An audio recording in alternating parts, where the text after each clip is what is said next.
Yeah, you do. All right, clicky clackies achieved. What? My math rocks. Oh, Math rocks. I thought you were talking about nails. Hey, Grim, your camera's off. Thank you. You're welcome. No, it's not.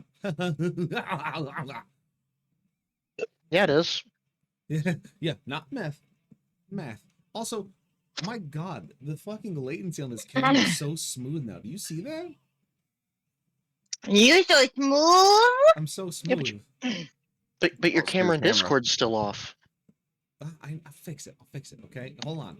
One step at a time. One step at a time. Because then I can turn this on in here, and it will be that. So you guys will be able to see my face, and then you'll be able to see my face on here. And then what's really cool is watch this shit. Oh, it follows you. Me. Oh, you got a new camera. I did. That's why it's so. Your crisp. camera's a stalker. It is. Cool. Yeah. So now. Wait, what about the fatherly disappointment camera?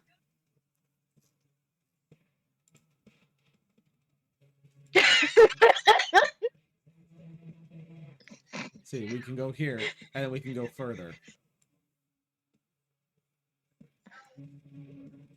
Hold on, is it being stupid? Hold on, I gotta swap it to normal tracking. Stupid. And then watch, I can just.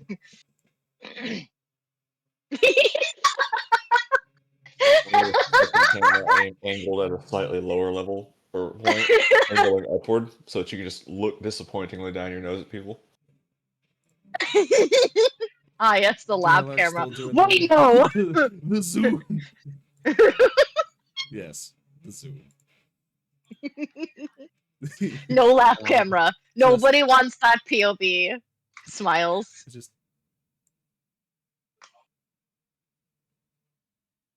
If that were to happen, I think Carson would probably have complaints. Anyway, moving along. If chat got to have that POV, they would break. Yes. If someone were to make the suggestion of a lap camera while Carson were around, she'd probably insist on it rather than having a problem. She would insist. Yeah, totally. No, she'd probably be like, "I'll hold it." With her mouth? The camera. The camera not let him hide his moment Hey, of you know what? You know what? joy. It's a damn good thing you've got 18 plus in the stream title. All the time. For this reason.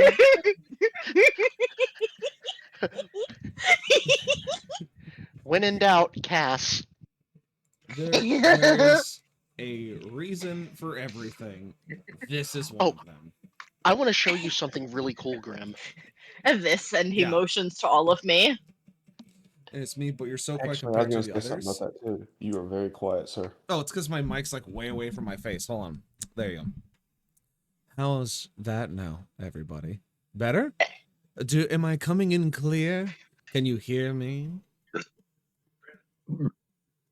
So you see that little USB-C drive that I just sent you a picture of? Oh, my burritos are fighting. I am getting my monitor to not be so bright because everything is white on my screen. It hurts my eyeballs. Let me. The beacon to let God no calls fade. Yeah, I see the thing you send me. That's a terabyte. That's terrifying. That's terrifying, but amazing. That little black thing? Yes. Is actually a thumbprint reader, so you have to. It's OPSEC secure. That's dope. 512-bit encryption. Bookling. Grab your hands. One, Mr. Published. Thank you, Mar. Yes, congratulations on the publishing of the You threw me under the bus? Yeah, I did. I threw you under the bus against Apex. Ha ha. You know what? Here, we're gonna do something real special for you. Look at me. Go fuck yourself. Ha ha. Oh my god, you're such a brat. I am. Thank you. Oh my fucking god. Listen, brat, give me the link to your fucking book so I can put it in my live ping. Piss refill. Our water bottle's on the steps, but I do have this magnificent golden beverage. Is it piss? That's what it sounds It like. could be. Who's to say? Who's to say? Why If did it's you not just yet, it sound will like? be soon. No, for a second you just sounded like Like what? short Cat? short dad-aged Jersey man that probably works at a barber shop but also at a bar. I don't know what you fucking talking about over here. Hey, it could be piss. It could be just your fucking mother's beer. Who's to say? Why don't you call your sister to come eat the crumbs off my lap? Well, then tell your mother I hope her pasta sauce never sticks to her Jesus fucking noodles. Christ. There, how about that, huh? Nah. Nah.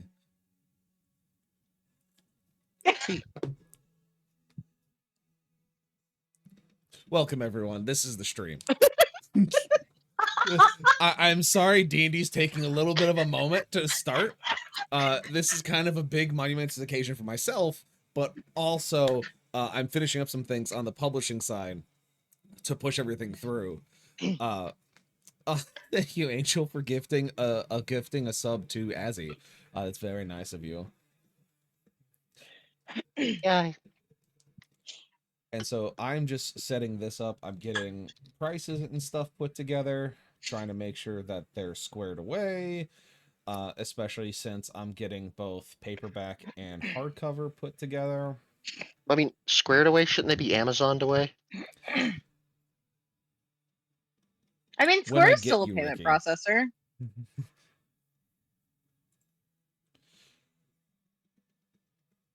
And then with the I mean- bits coming in from Kilo, what's going on over here? Thank you for the biddies, Kilo. Hi, Caparius. Hi, May. I'm so getting a hardcover. Square's- Good. Square as a payment processor takes too much. Mm-hmm. I mean, but it's still a payment processor. So we're gonna Yes, just. That's what I said. I'm doing chain shout outs. Grim's doing chain shoutouts while one of the mods in chat is being sassy. The other mod in chat is also being sassy. I Have fun got you, figuring out which one I Apex. was referring to first. I got you, bro. I got you, dog. All right, so everything is published. It is in the processing. It is doing the thing. It is happening through every sense of the word.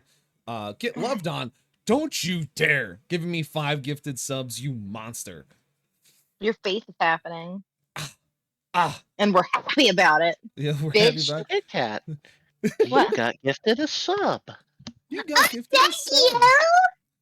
Oh, did I get it Yes. from Apex? Oh, Apex Oh. is such a good boy.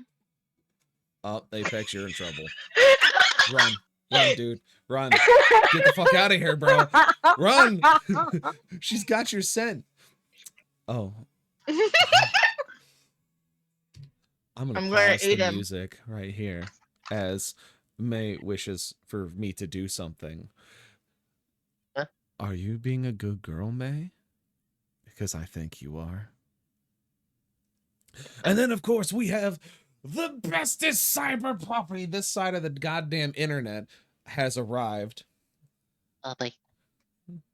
I could call you a good bean. I could call you many things. And my chat is screaming because there's so much going on all at once. And I am so fucking excited to have you all here. And then Sailor Faye is here. Apex is here. Oh my goodness. We got May, Apex, Kai. Kai is here. I've been shot again. I am dying actively. It's a thing. We got Caddis in the house. I've been shot once more. Thank you for that. Yes, that is an all ass clip. Follow up. Yeah, but so tomorrow for the house party, we're gonna be doing a launch party where I will be doing a live reading of the first chapter. Thank you, Possum. Oh, wait, hold up. Faye, your model's super cute. Who did it? Who did it? I want to stalk their stuff. I want to stalk their stuff. Who is your creator? Kai, you hit a 10 stream streak. That was from Etsy, they say. Etsy. Okay, so I can find it and I can stalk them. Very good. But we will be doing a launch party tomorrow where I'll be doing a live reading of the very first chapter of the book. And hopefully, if Amazon is nice, the ebook will be approved, which means that I'll be able to give everyone the link to the book so you may enjoy it, because I am totally not freaking the fuck out about it. Free sippy for you? Yes, of course. Hey, I think you're freaking the fuck out. For you, Possum, of course. Cheers.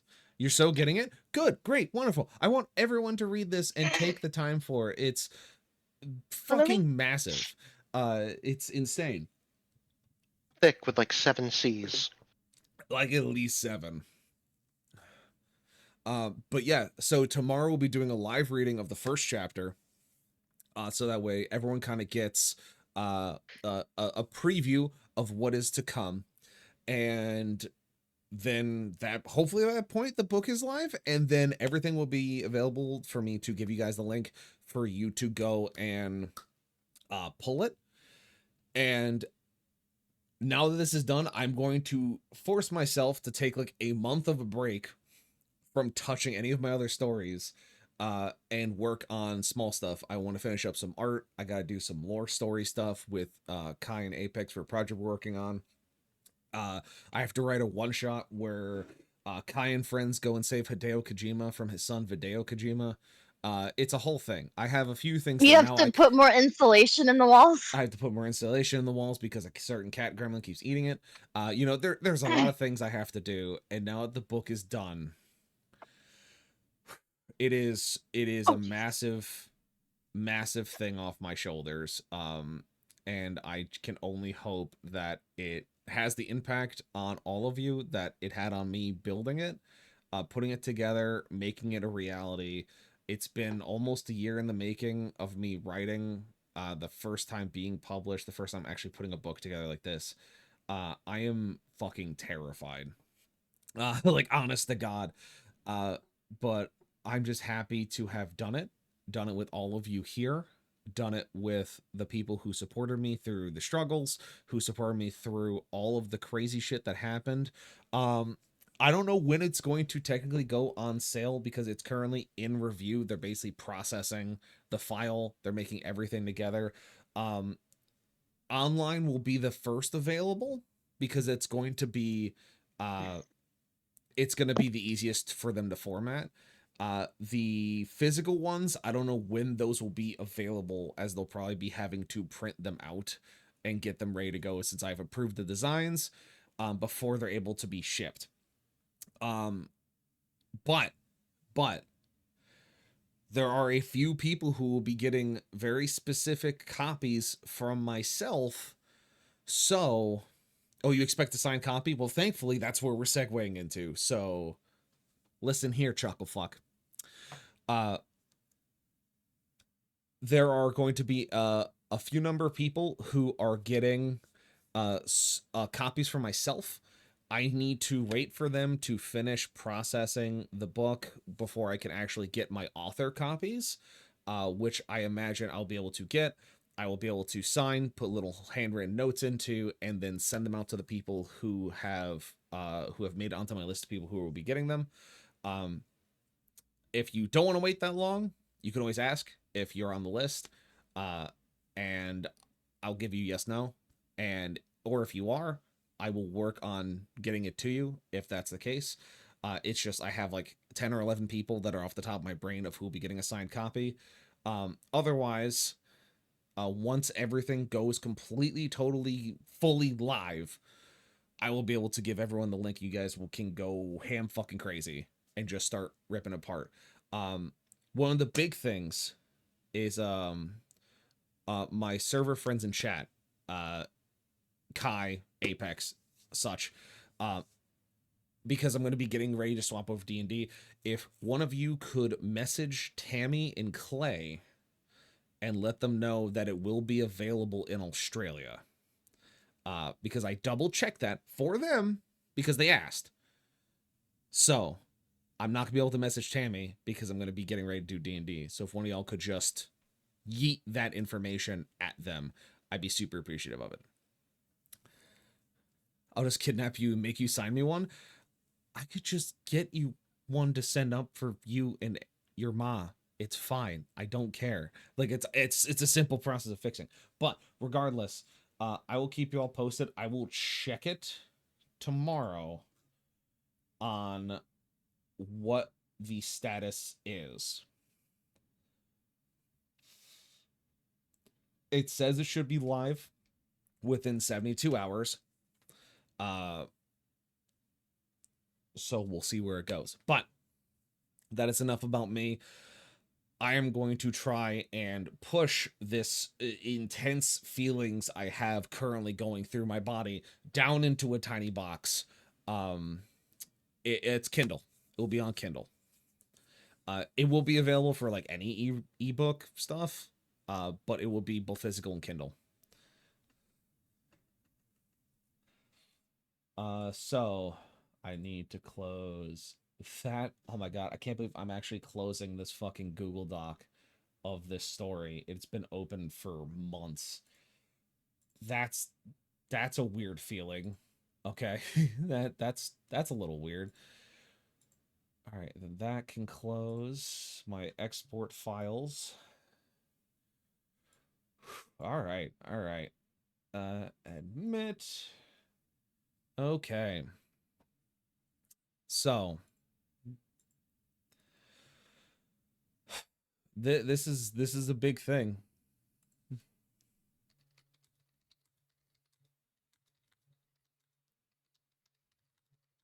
So is our love for you. Show me your show what?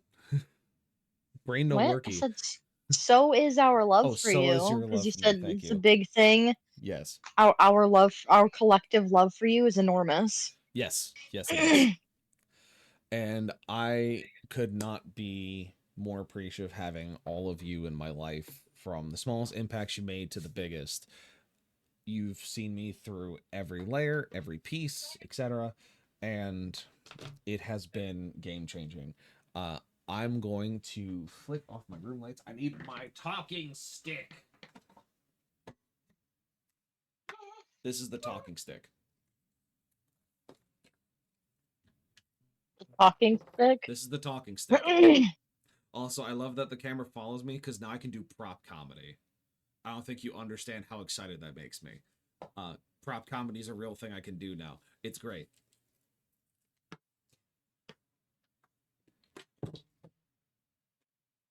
Wonderful. So, Please don't hit me with the talking stick. maybe. I'll think about it. Please. So, I'm going to slightly increase the zoom because it is a little less. Perfect. So, we can now step into what we are planning on doing, of beginning the D&D session. Twin said he will be here in about 15, so when he does get here, it'll be fine. But we're going to go ahead and start. So, my lovely players, viewers, and all who wish to be here, welcome once again to this Homebrew 5e adventure of Therein Be Monsters. Now, this is the second episode. This is technically the third session, as we have our dear players here who have become a part of this world they have found themselves. The heroes that have found themselves in the world of Devera are Ashlyn Storm, played by our dear friend Heather Storm. Hey, We also have our other dear cleric here with us tonight, Lynn Dario, played by Castel Rose. I'm here to eat your corn spaghetti. Oh, Christ.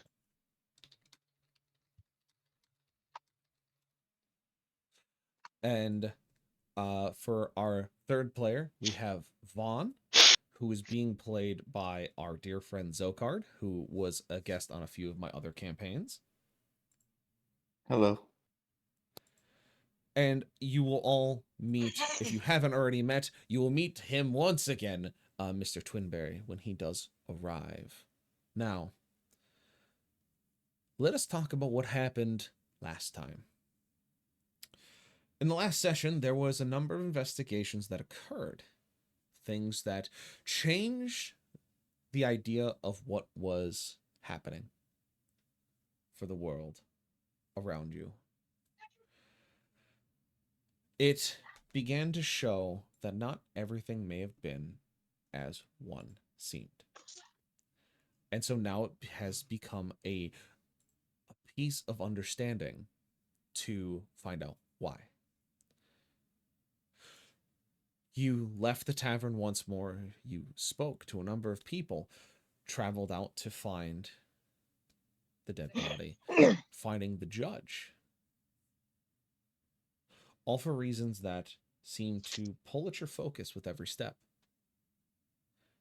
And then, as you spoke with the judge, stepping away, thinking that everything has been settled to at least one part, a loud crash echoes through Town Hall. The sound of glass and breaking bones. You all turn back to rush, to push yourselves back into the room to try and find what happened. And what you find is a grisly sight. The window, the very large one that oversaw the courtyard from the judge's office, was broken inward as the glass scattered across the floor. The body of the judge, of course, being pulled into the shards of glass, large pieces sticking out of his chest as a large circular bite seemed to come in from his right clavicle down to his mid-chest. The same wound you saw on the courier.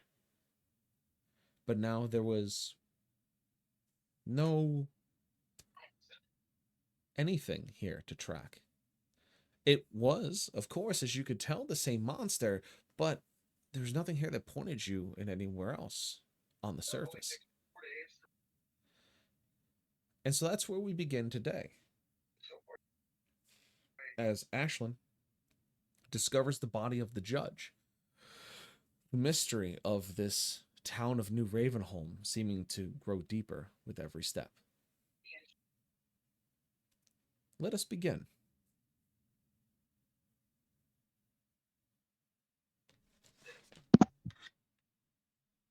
Fucking hell, we're gonna get blamed for this, aren't we?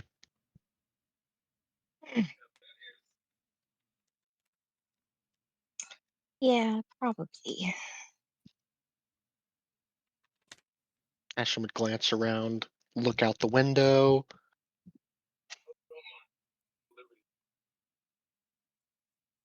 What do I see outside? As you look outside the large window that had been shattered, you see that it leads out towards a courtyard in the center of town. A small ceramic fountain standing in the center, spraying water, seeming to be surrounded by people who are staring at the window of the judge's office. It seemed that those that had heard the commotion came running out and now see, oh, we're being raided. Is that what we're seeing out the window? Yeah, no. What you see out the window is you don't see much besides the just staring eyeballs that look back at you. And as we take yet another pause, thank you for the raid, Death. Hi, Donnie. Nice to see you. Welcome. Playing some Star Ocean, The Last Hope. Donnie coming in twerking that skeleton booty. A+, Pog. Yeah. Thank you all for being here. My name is Grim of Grim Hour Productions. We're currently running a D&D 5e homebrew campaign called There and Be Monsters, a custom rewrite of the Curse of Strahd mixed with a few elements of my own design. Welcome in, and thank you for trusting me with your community. You may have seen me around multiple servers, including Donnie, Kai, and otherwise. I am active, and I try my best to bring enjoyment of stories and otherwise to those around me. I'm a variety streamer as well as doing D&D content, as you can see here, and I am joined today by 3, or soon to be 4, of my friends as our 4th member arrives from rehearsal. Thank you all for being here. Thank you all for catching in, and thank you all for staying around. We started a smidge later than normal due to the fact that I am now an officially published author. That was a big thing that happened just before stream started. So we had to kind of come down from that, but we're back. We're here for it. And we're currently standing with our party over a murder scene that arrived after they stepped away from the judge's location to understand what exactly was going on.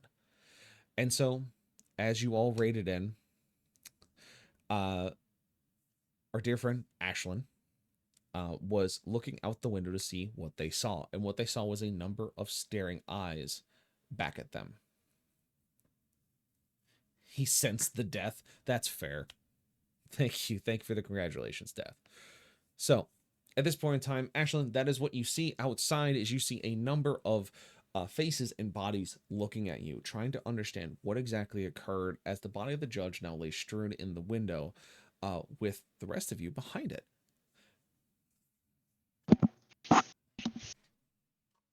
Okay.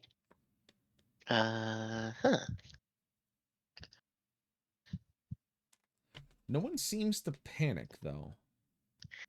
Anything either of you want to do before I well, I mean, do I'd me love for things? D&D Beyond to stop dragging ass so that I can actually load my character sheet. That's what I've been trying to do this entire time. It is unfortunate. my my computer's on the struggle bus for internet. I don't know why.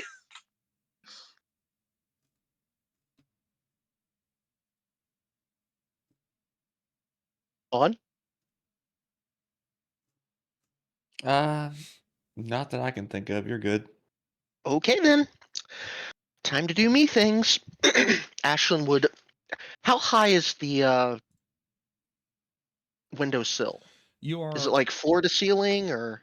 so the window itself is, Mhm. I would say, easily 4 feet tall. Essentially, think of a bay window, but as a single pane instead of being the box outward. Okay. So the window itself is about 4 feet to 4.5 feet tall. It sits Mhm. about a foot off the ground, and then the ground outside is about 3 feet down from the bottom of the sill. So easy enough for you to like step out of the window onto the courtyard if you so wished. It's not going to be difficult. Okay. I'm going to move to the window itself, being careful not to disturb what's left of the judge or the justice or whatever the hell his title was. I'm going to look down at the ground, and do I notice any kind of tracks, footprints, anything that would be disturbed that might give a clue as to what was there, which direction they came from, or which direction they might have went? So as you look at everything around that's happening, you step out of the window and you Oh no, look I'm down. staying inside. I Oh, don't want to step yeah, out. okay. So you're staying in the window, you look down, and you're basically looking for tracks. Mhm. One of the big things you see is that the glass is completely shattered inward. Like it was Okay. not a single impact. It seemed to be multiple. Or at least something with enough size that it crashed through the window in a single strike. Okay. You see the same bite mark in the neck of the judge that you saw on the courier. You see the same Mhm. wound types on the judge that you saw on the courier. Okay. The only difference here is that the judge seems to have a large, almost lacerating puncture marks in his shoulders, as if something reached in, grabbed him, and pulled him towards them. Okay. So like almost pulled him out through the window almost. or at least reached in through the broken glass to pull him closer for them to what you would assume to be the big Munch. chomp that is Gotcha. missing. They just wanted a little nibble. You just want a little nobble. Okay. Otherwise, you see, of course, blood on the floor, blood outside the window, blood on the window, a lot of blood.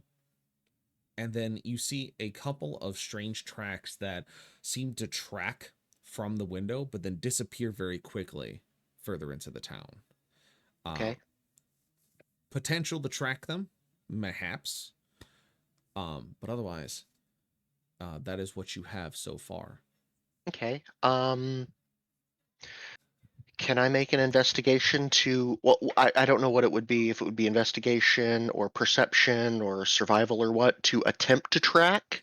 That would But be survival. Okay.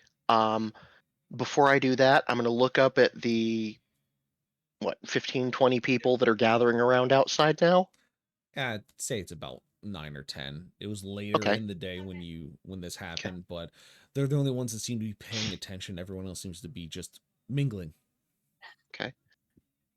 Did anybody see anything, or are you just going to stand there with your jaws slack? They seem to look at you, and for the second time, you kind of notice that everything's desaturated. Like it seems odd of where it is that looking outside this room, everything seems to be slightly grayer, and you can't tell if it's the fog or the dreariness. Tenebrae, you are in the scene. Yes. Hello. Hello, Tenebrae. Welcome. Hello. Welcome in. How was bird recital? It was good. Very I good. sang like a bird. My throat hurts.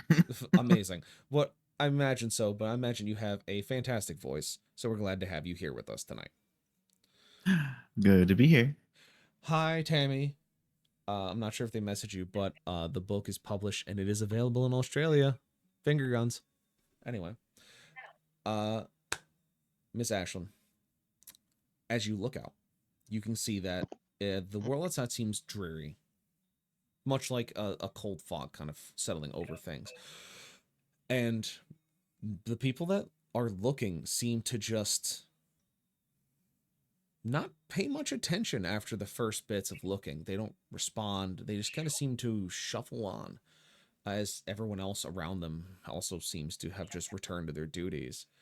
But even as you're just staring out at them, as you called out these words, trying to get their attention, you hear a soft voice from outside the window. And you see that it is a young boy, a child, no more than possibly 12 years old, holding a broom in one hand as he's kind of knocking some of the glass fragments out of the walkway. And he looks at you and he goes, I wouldn't worry about them, Mom. They don't seem real worried about things just because the dead don't stay dead around here. And as he says those words, he just kind of whistles to himself as he starts to sweep away the glass out of the walkway they've fallen in.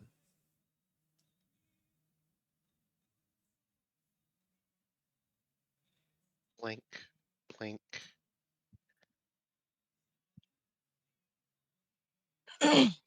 Uh-huh. Well then. I'm going to make that survival check now. Cool. All right, let's see. D&D Beyond, are you going to be kind to me, or are you going to make me use my math rocks tonight? Math rocks! Looks like it's going to be math rocks. Math rocks, 5. Yeah. I'm gonna take that roll because I rolled it, but going forward, math rocks. Math Fuck rocks. you, D&D Beyond.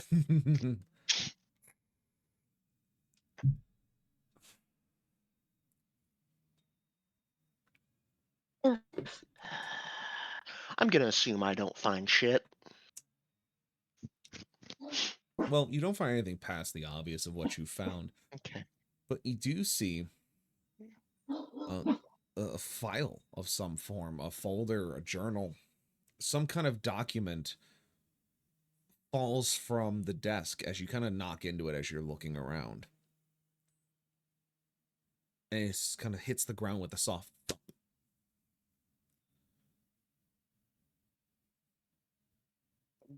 I'll glance down, pick it up. What is it? It seems to be a journal from the judge, specifically dictating words around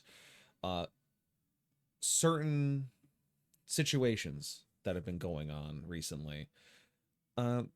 It seems to be personal matters, mostly, talking about how he has dealt with certain cases.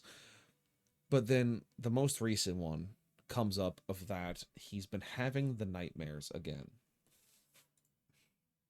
He talks about how everyone gets them.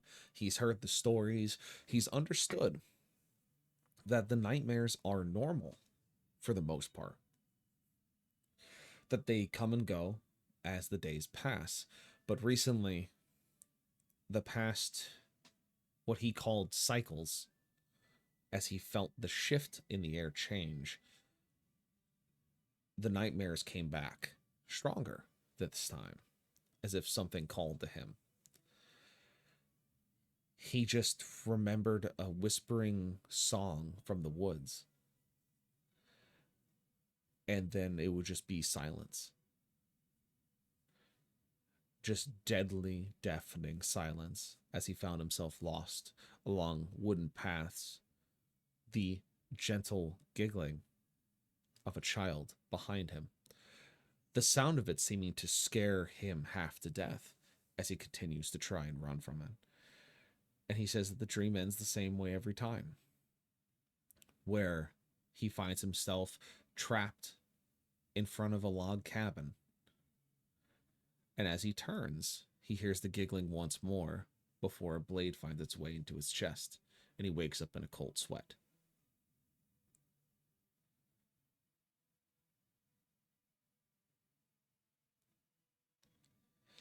Besides that, you find a number of ramblings and case notes and other things, but that is what sticks out to you the most, as it doesn't match the rest of the styles. Well, I guess he doesn't have to worry about it scaring him half to death anymore. I'll offer the file over to the other three. Any of you make anything out of this?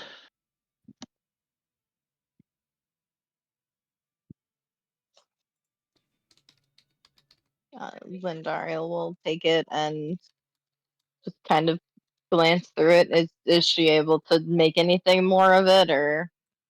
You see the same thing that was brought forward by Ashlyn. Of course, you read it, so now it's in your brain. But Mm. You don't see anything else out of the ordinary besides case notes and such. And the only thing that really seems to pop out is the fact that it seems to be the same dream every time.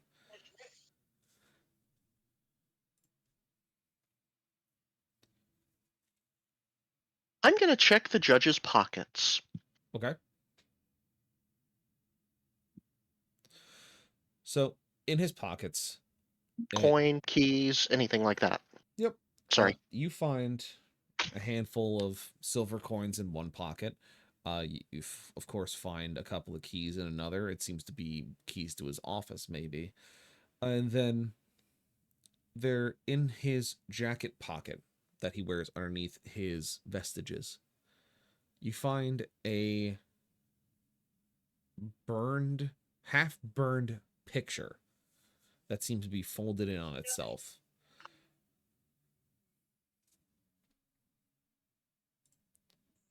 I'll carefully open it and see what, if anything, is left to look at. As you open it, you see that it is a woman standing on one side. It seems like a very stereotypical family portrait, as you see that there is a woman and a father and then a child. The picture seems to be burned where the father's face cannot be seen, but you can barely see the mother's face past the cinders. And then in front of her standing is a daughter that in this point looks to be 12 years old, give or take. Does it look like the picture from Withers's house? No. Actually, hold on. Let me double check before I say anything, because I don't want to say the wrong thing and then put you on the wrong path. Hang on. Side note, I am taking the coins out of his pocket. That's perfectly fine. I want to make sure I don't say the wrong thing. Hang on. Speaking of coins, look out, Grim. Nah, I've been 69 3 times.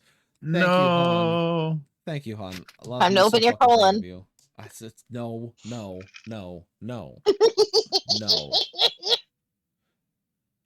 I mean, No. if it's 369s, I mean, yeah. That's like spinning in a circle, okay? Nothing changes. Yep. I mean, it might change if she sticks a finger in there while she's Oh no, Grim got the reference. Hey, Cass. Yeah. Can you roll a T4 for me? Oh no! What? Because I'm about to get punished for my joke. No. No. No, I'm about to get punished for mine. A 3. Very good. Roll me a con save. No.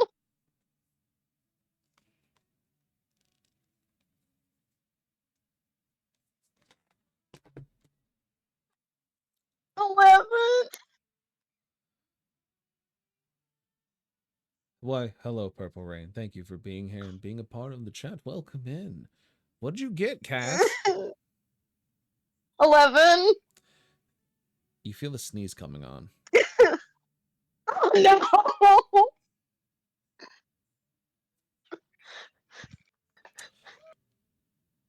But there's a second I part. pinched my nose shut. As you do, the sneeze never comes. It leaves you unsatisfied. Oh, Monster. No, got sneeze cocked.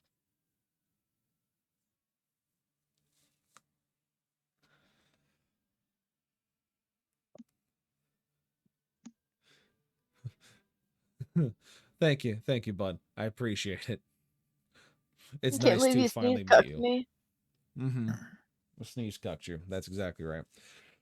So, the picture, it looks to be close to the same as the one in Withers' house. There's too many noises in that word. It looks to Too many. be, if not the same, close enough that you could consider it from the same collection from Withers' house. From Crazy Man or Old Man Withers.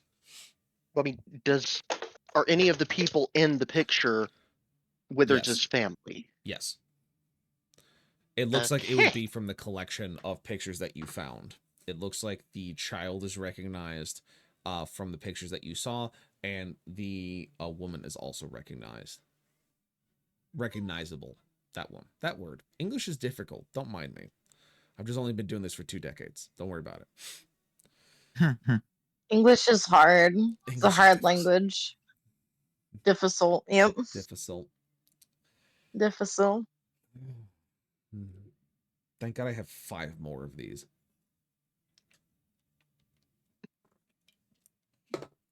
Hi, Lindariel. Vaughn. Huh? Hold the picture up very carefully. Why would a man have a picture of another man's family? Especially one this old. Guilt. Hmm.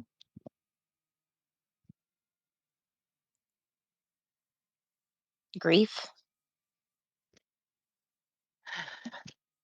Yep. Small villages are generally tight knit.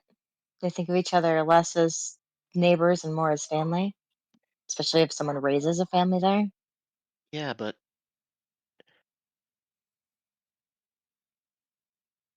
wasn't he the one that helped start the fire? Started the fire for the Mitchells. Uh-huh. Withers' daughter walked into the woods. Mm-hmm. All right.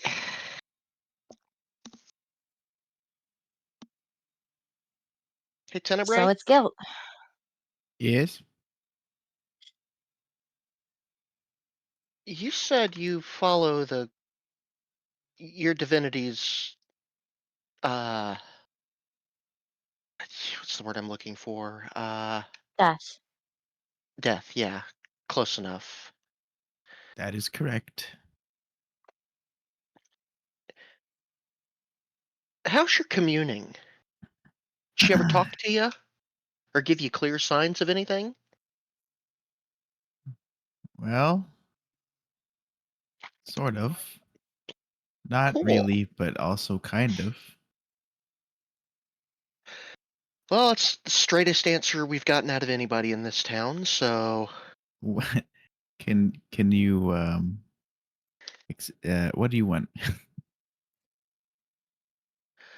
nobody seemed shocked when his royal corpseness here just ate shit and got ate. And I don't know if you overheard the kid that was standing out there, but I've got a feeling if you follow the goddess of death, someone saying the dead don't stay dead here might kind of pique her interest. That does remind me though. And he gets closer to the corpse. And um he crouches down. And he lays a hand on the judge's corpse, and he casts gentle repose, All right. which in theory should protect the target from becoming undead for 10 days. Right. Yes.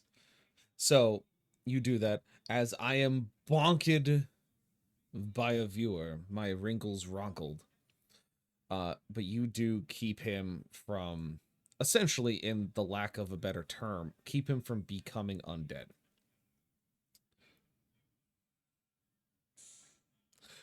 And then I was shot once more by Els. You put it right through my beer can, bro. Come on. Yes, so you were able to cash into repose and make sure that he does not become a undead monstrosity in your eyes.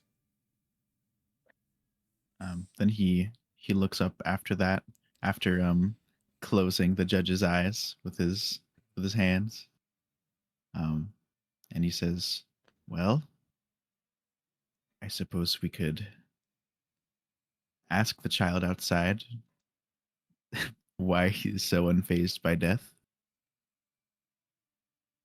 I'll glance back out the window. Is the kid still out there sweeping? Oh yeah.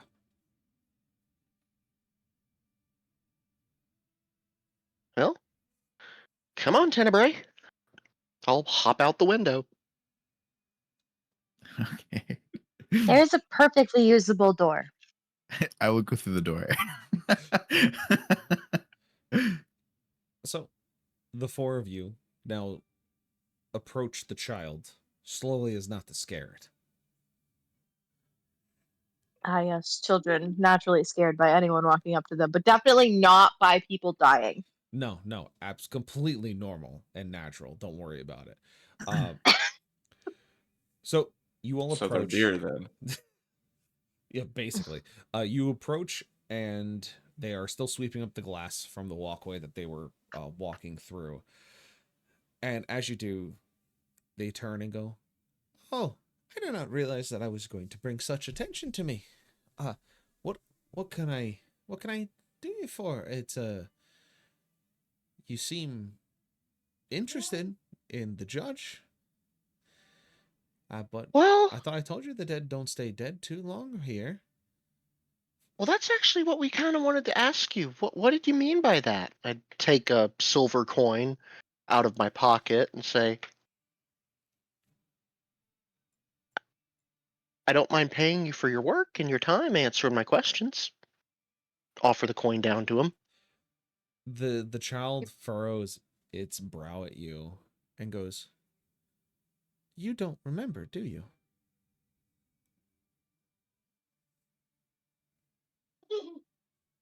Well, we're not from around here, so What do you mean, don't remember? You've I guess that it's hard for older folks to see it. But Lindarle's just gonna kind of like choke a little bit at the word older folk. uh, just me and the you're other elves. me and the other kids recognize it. We know what's going on to some extent, at least those of us old enough to get it. Uh you've been here a few times, especially you. I'm surprised that you haven't helped them understand the situation they're in. Tenebrae, how long has it been since your party never made it out?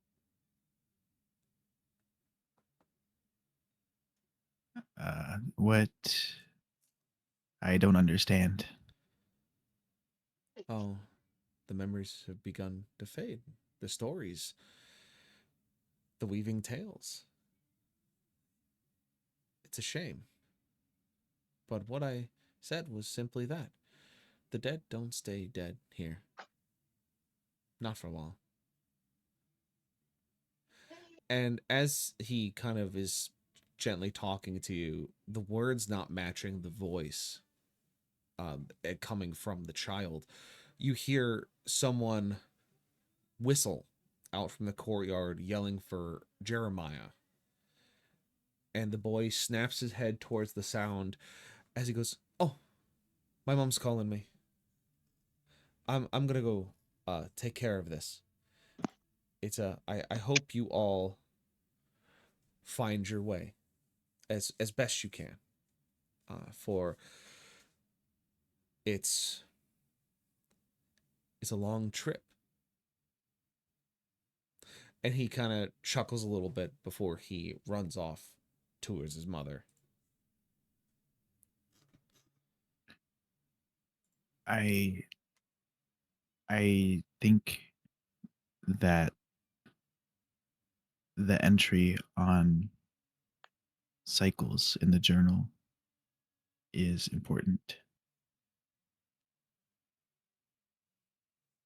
Well, we need a place that we can sit down and go over all of this. And I'm not crazy about staying in the town here. So, Would you like to go to the forest? I'd like to go to your temple. I would like to go to Withers. Why? Very distinct differences between a temple to a goddess of death and the fact that I am more interested in the domain of life. Why is that? Can you elaborate a little more? I've been interested in um what you stand for. Uh, I am a follower of Mistra, goddess of magic and the arcane, and uh, my personal interests have led me to the life domain studies, which is healing and the preservation of life. I don't want to have any risk of offending your goddess. Well, I don't think that is an issue. After all, they they are more or less two sides of the same coin. Wouldn't you agree? Um,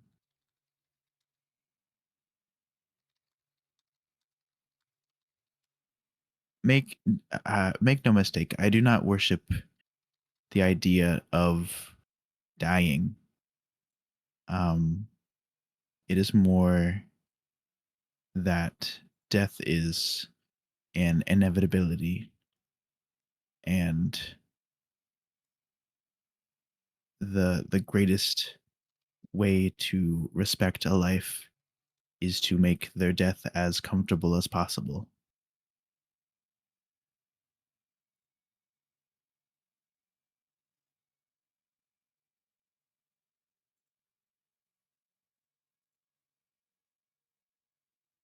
If you believe that your goddess would not be offended by me stepping foot in a temple devoted to her, I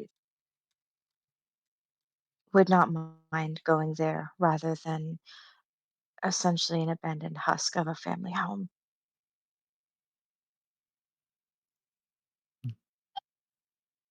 Then let us go. Um, and as he starts to walk, he says, "By the way, his name is Kalimvor."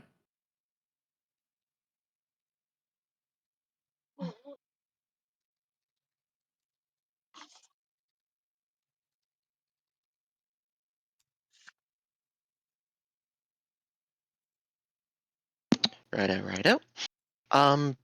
Follow Tenebrae.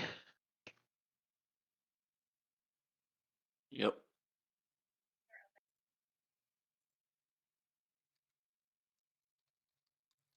All right. So you follow Tenebrae to his temple. Yes. Yes. So we open the door, and just like how it kind of looks on the outside, the inside is really just like a shack. It's like there's a like a medium sized first floor. It has a few rooms, like a place that would be a living room if it wasn't cleared of like any kinds of furniture aside from like tables and stools. Um, and then there's some other rooms that go back, which you could assume would be where a kitchen is and everything. And then there's a small staircase that goes up to um, somewhere up on the second floor. Um, and then in the middle of the room right now, on one of the tables, is a young man um, who is like laying on the table and is still, and you can see that his chest is like very slowly raising and lowering in as he's breathing. Uh, Seems to be asleep.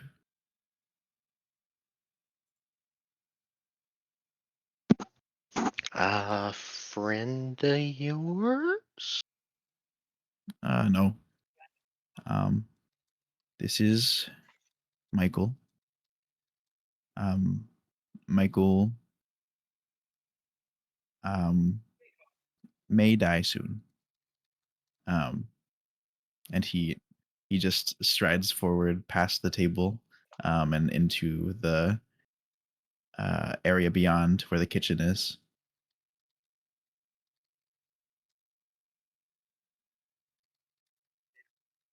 Hey. Awesome. Well, so Tenebrae, Yes. what is it, if you can remember, that kid meant talking to you? I I really am not sure what he meant by that. Um, I I recall coming here some months ago, in search of a new place to do my work safely. Um, And that is. this, and he gestures to the temple. Uh-huh. Okay. and Well, and and very little else. well, forgive me, but if the dead ain't staying dead, I think your god, you and your god have some quality control issues to discuss. I would agree there. There is something wrong here. Um, the how do I explain? It feels that whenever someone dies here, it feels that either that they were already a shell to begin with, or that something else is happening with their soul. It's been haunting me for a while. Well, Lindariel, you follow life. Tenebrae, you follow death. I Vaughn, follow magic and practice life. I don't know. I'm not a cleric. Forgive me. The semantics Vaughn, are important. fucking Yes. clearly. Vaughn, what's your flavor?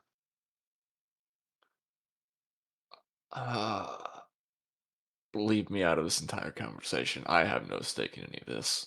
I'm Live just and here rot to gut, hunt apparently. monsters. Eh, well, that's helpful. Cool.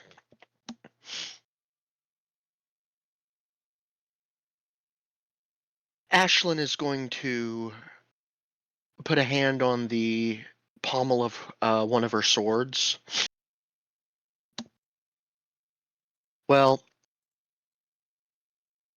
somebody who can talk to a god, because I don't pray, hasn't done me any good. Might want to try to get some divine inspiration here shortly. I'm going to step outside and scout the area. Turn and step out, seeming more than a little irritated at this point.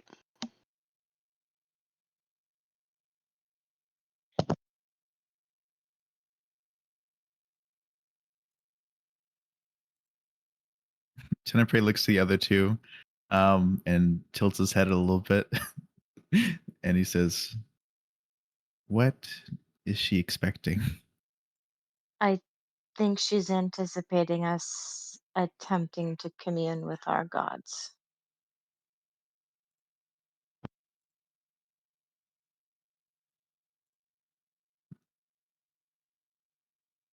Well, I suppose. Um, though, why is she so angry? Well, if she hasn't gotten anything from prayer before, she may just have a thing against gods in general.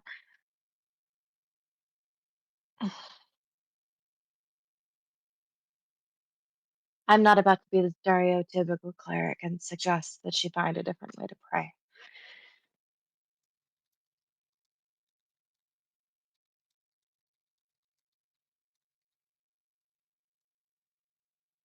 I'm Okay. just standing here listening to their conversation. I'm going to take the water skin out and just take a few swigs from it while they're talking. Just kind of looking back and forth between them. Very well.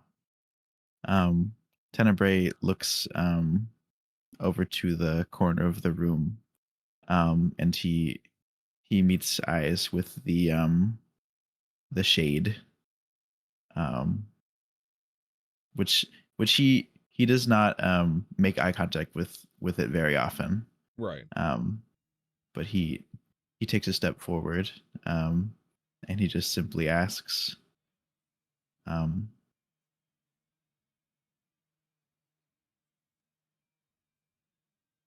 "Where? Uh, what is going on with death here? Where is death?" The specter looks down at you. So you finally decide to speak. It's been quite some time. As for death, death is here. Not Death the kid, but death itself. It's alive and well and plays along with every single heart that dances here. But you seem to remember less at every turn. You know as well as I do that death is alive and well. It's this place that doesn't stay dead. Can't you feel it?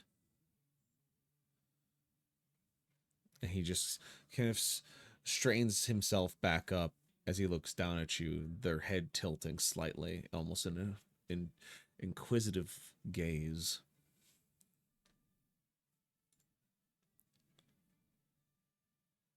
It feels muted, Yes. almost not real.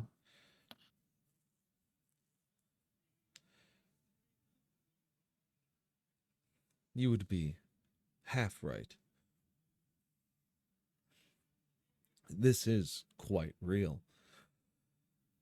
But for what's happening here is not a figment of your imagination. Something seems to keep turning back the clock. I have even begun to lose memory of when exactly we've been here. But I think we've both been here longer than we think. As it just kind of keeps looking at you, as they even seem to question their own answers, unquite sure of what they could say.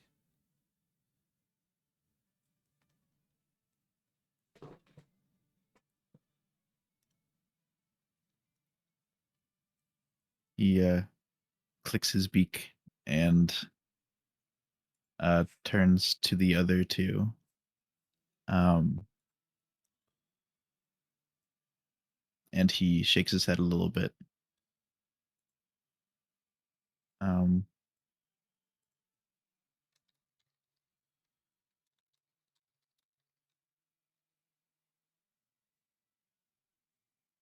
and he says, we will not find our answers with the gods, I don't think.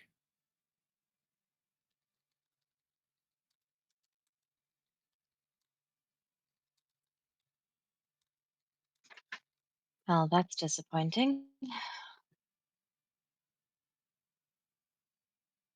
Which leaves a lead that we have had from the start. Withers.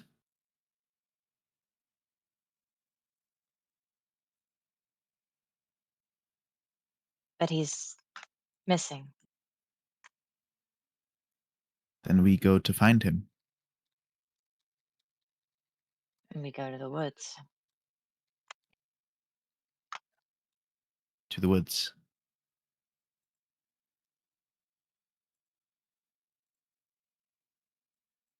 We go to the woods to find a missing man who went after missing children in a area that rejects death. Well, if this area rejects death, then what have we to worry about? A monster that vanishes into thin air and leaves no tracks. Someone coming by and casting gentle repose on our corpses. Well, if it makes you feel any better, I I think we might be the only clerics here. I'm not sure. I haven't met another. At least I don't remember another. I think there are a lot of things that we don't remember. Let's try not to count on us being the only two that can cast it. Anyway.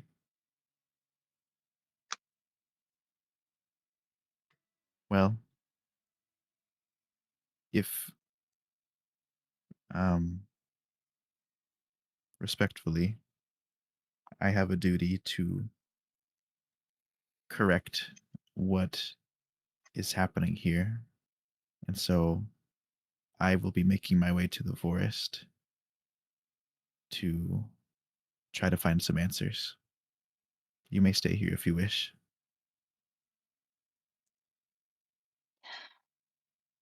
I also have a duty. There's something magical going on. I think Mistra would be pretty unhappy if I didn't find out what it was.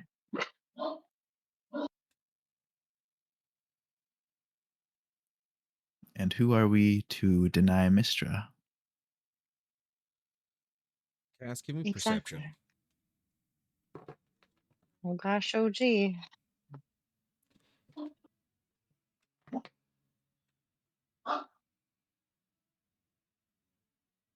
9. This is good. You reach out to Mistra as you speak, and the usual whispers of the weave that you have, the pieces of magic you can pull, the whispers of everything else that she speaks of, threats, dangers, warnings, are gone.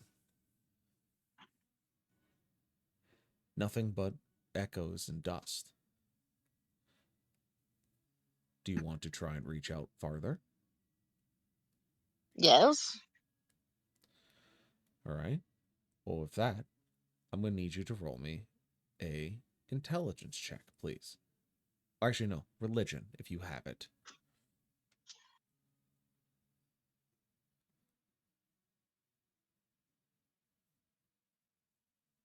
14. You reach out farther, praying you come across something. And you finally seem to come across a single thread of Mistress. Well, your thoughts and your feelings are filled with thousands of them. The ability for you to cast your magic otherwise impossible, as they are done through the favor of the one that follows you. And now there is just one. What do you do? Do you leave it alone, or do you pull on it? I'm pulling. Yoink. As you pull on the thread, you feel your mind, your other self, your projection get pulled away through the stars until you find yourself standing in front of a marble room with a large plush lounge chair in the center as Mishra simply sits, waiting. Oh, As you pop into existence, for the lack of a better term, her eyes snap to you. Almost a look of panic crossing her features as she stands up to run towards you, almost reaching out to grab you.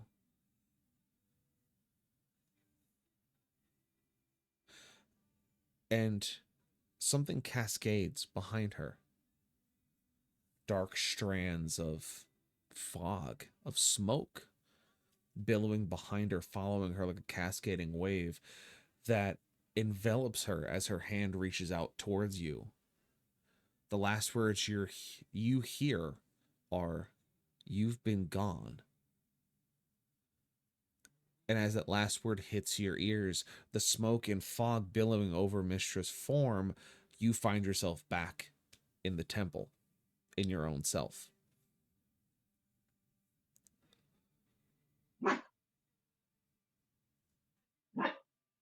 The gods can't reach us here, can they? I don't think so.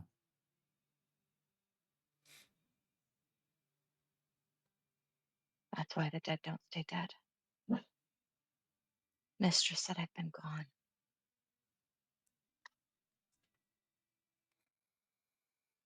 Did she say for how long? No, she got swallowed up by this dark fog.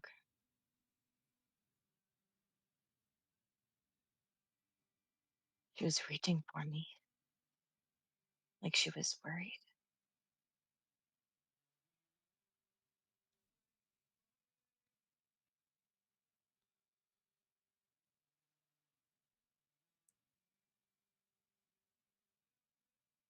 Well, at the very least, it sounds that you are precious to her. And he tilts his head a little bit. Magic is precious to Mistra. Those who practice it in her name are generally treasured. If we're in a place where the dead don't stay dead and the gods can't do their duties, the magic at play here is stronger than any of us probably thought that it could be. We're going to need to prepare before we go back into those woods. Vaughn, give me a perception check, please. All right.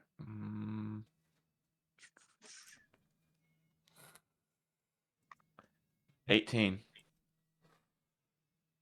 As you walk among the books that are stacked along the wall in this very Spartan-esque building that Tenebrae has turned into his own workspace, living space, and temple, something catches your eye. Something small that no one would really be looking for. You spent your time learning and reading all different types of things, symbols and certain lithography. And the corner of one of the books on the shelf catches you, as there seems to be a very small ribbon sticking out of it that has been folded up to lay beside it instead of hanging off the bookshelf like they usually do.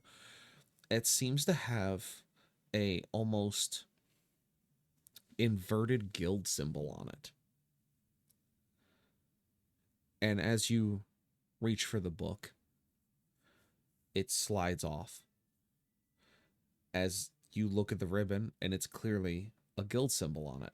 Small, as the ribbon itself is not of any kind of color that would contrast, but the symbol itself seems to be of white thread, a direct contrast to what you see around you.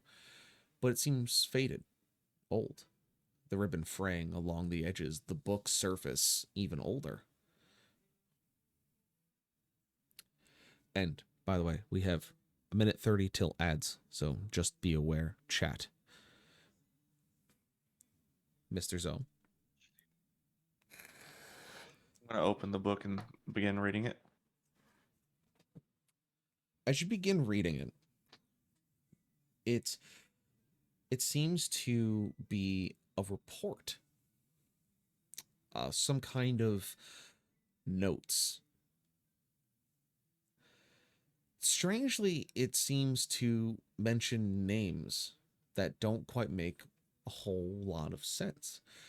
Names that you haven't heard before, even among the whispers of the townsfolk. But the way that they talk about one another, it seems to be that they were adventurers. Had to have been. They talk about dungeons and monsters and such. And then the entries start becoming stranger, as they almost seem to repeat themselves, until eventually the entry changes slightly. The words, "do not go into the woods," circled multiple times inside the paragraph. At the bottom of the passage says, "we should have listened to Tenebrae," as there are no more entries afterwards. And with that, we're going to take our first break, everybody. Woo! So Heck yeah, it's time for the piss queen to go piss. Yes. Hell yeah. It is time for piss queens and kings to go do stuff. Pissing time. It's pissing time. Piss your friends and family. Piss your friends Oh, and please family. don't piss on your friends and family. No, do Piss it's how you show all affection. over them. No, please It's do how not we piss on show them. affection. I would not appreciate getting pissed on. If you Well- piss on me, I'm punching you in the pee. Oh, thank you. I'll piss on you. You want me to punch you in the pee? The piss on your Listen. pee-pee. We don't Oh no. kink shame here. We kink ask, what the fuck? But no, so I'm- we'll leave you with that little bit of peace. And when we come back from the ads, Ashen, you are going to have something to think on. Oh boy.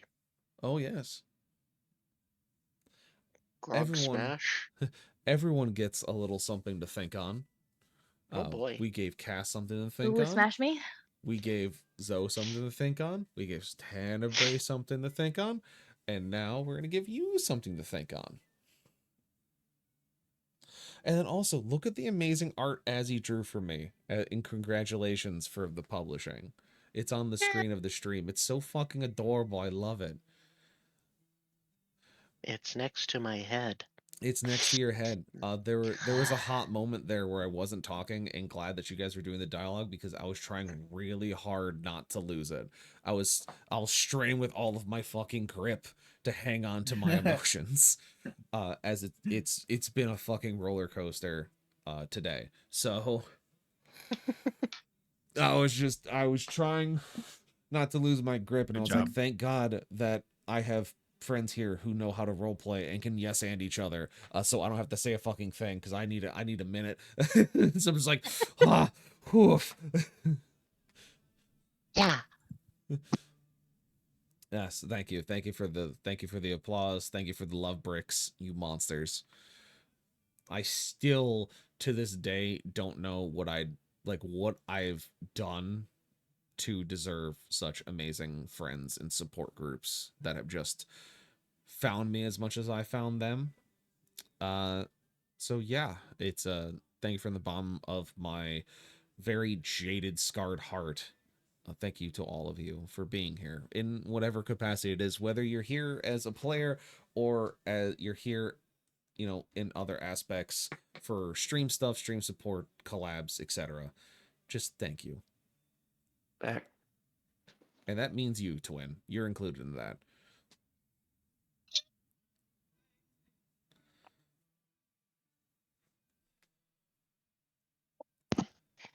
Well, yay. What do Okay, you mean, BRB, gonna grab water.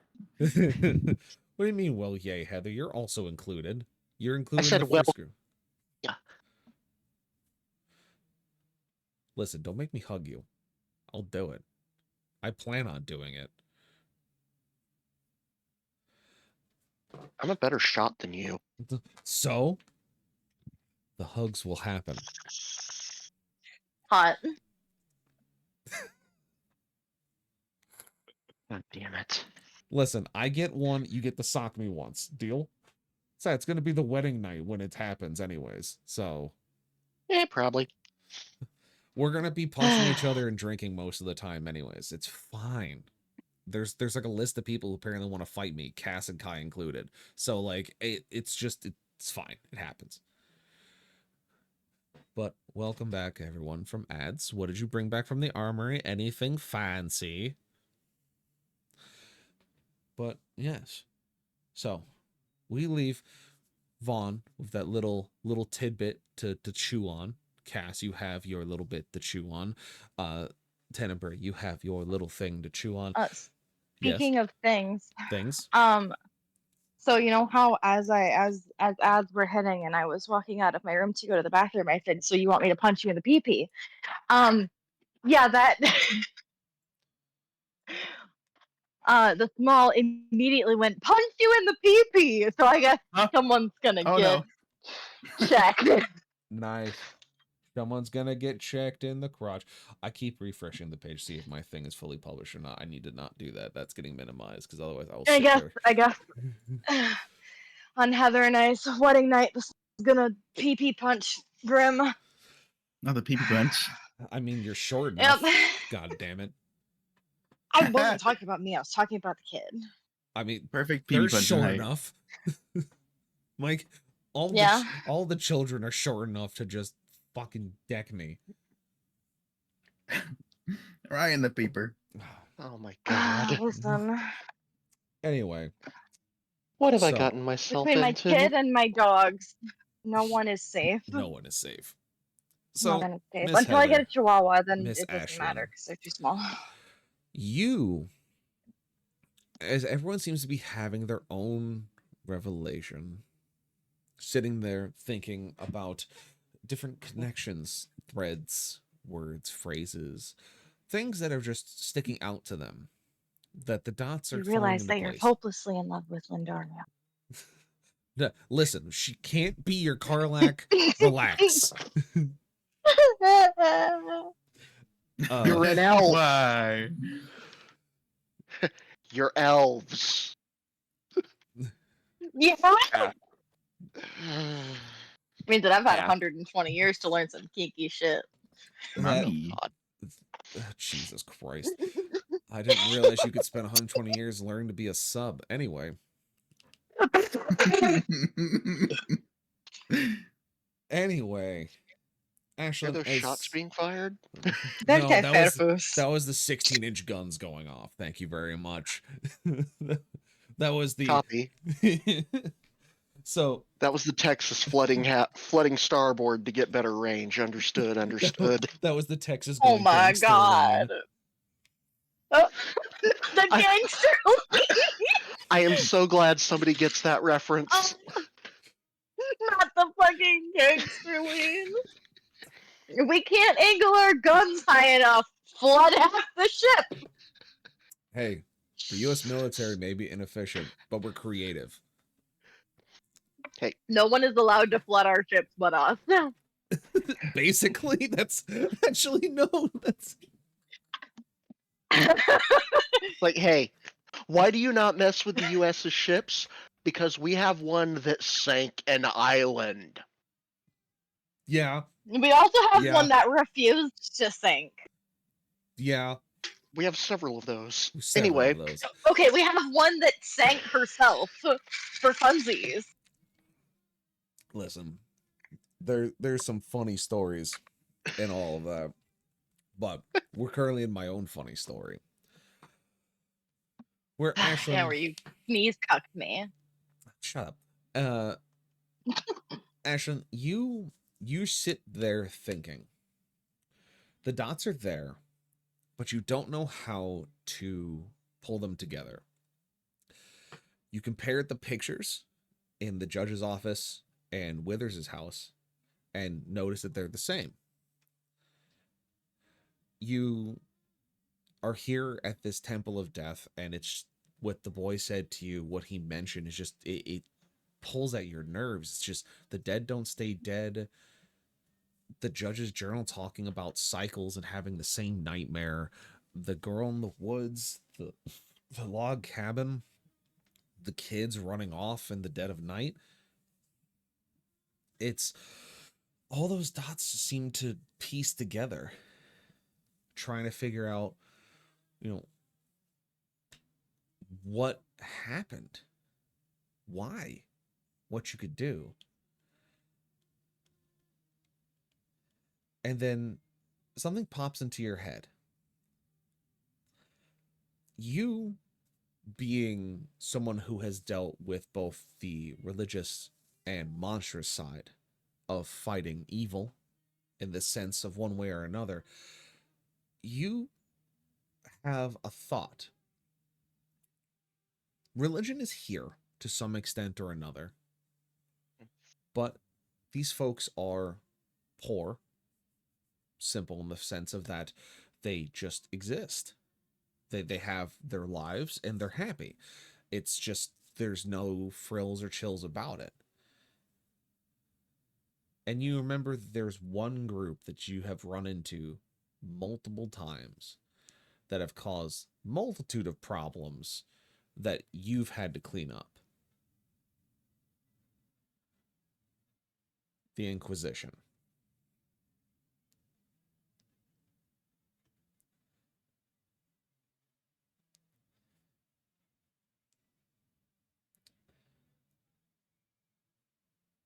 From the outside of the temple, everyone inside hears a very sharp, loud, and ostensibly pissed shout come from Ashlyn. Please don't actually shout in my ears. Yeah, please don't. Seconded. Whisper it. Thirded. Whisper it. There you go. Yeah. Perfect. Fuck. You know, just perfectly cut screams. Someone closes the shutter. It's fine. Tenebrae starts rushing outside at the noise. Vaughn follows. You'll come Lindario. outside, you'll see Ashlyn standing there, kind of leaning forward, hands, fingertips pressed together, kind of pressed against the bridge of her nose in kind of like a little diamond shape, like you do when you're thinking. And you just hear her muttering, "Motherfuck, why didn't I think of it? Why didn't that come to me in the first place? I can't fucking believe it. I get to deal with this shit again.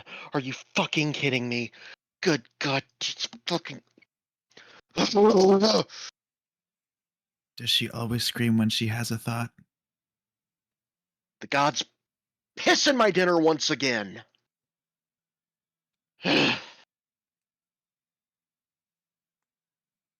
I don't know if she always screams when she thinks. I feel like it would probably cause a lot of headaches if she did, though. I see. Ashlyn, another detail pops to your mind as that one name rolls through your head as the persons that always seem to cause problems that you have to clean up behind them. Oh no.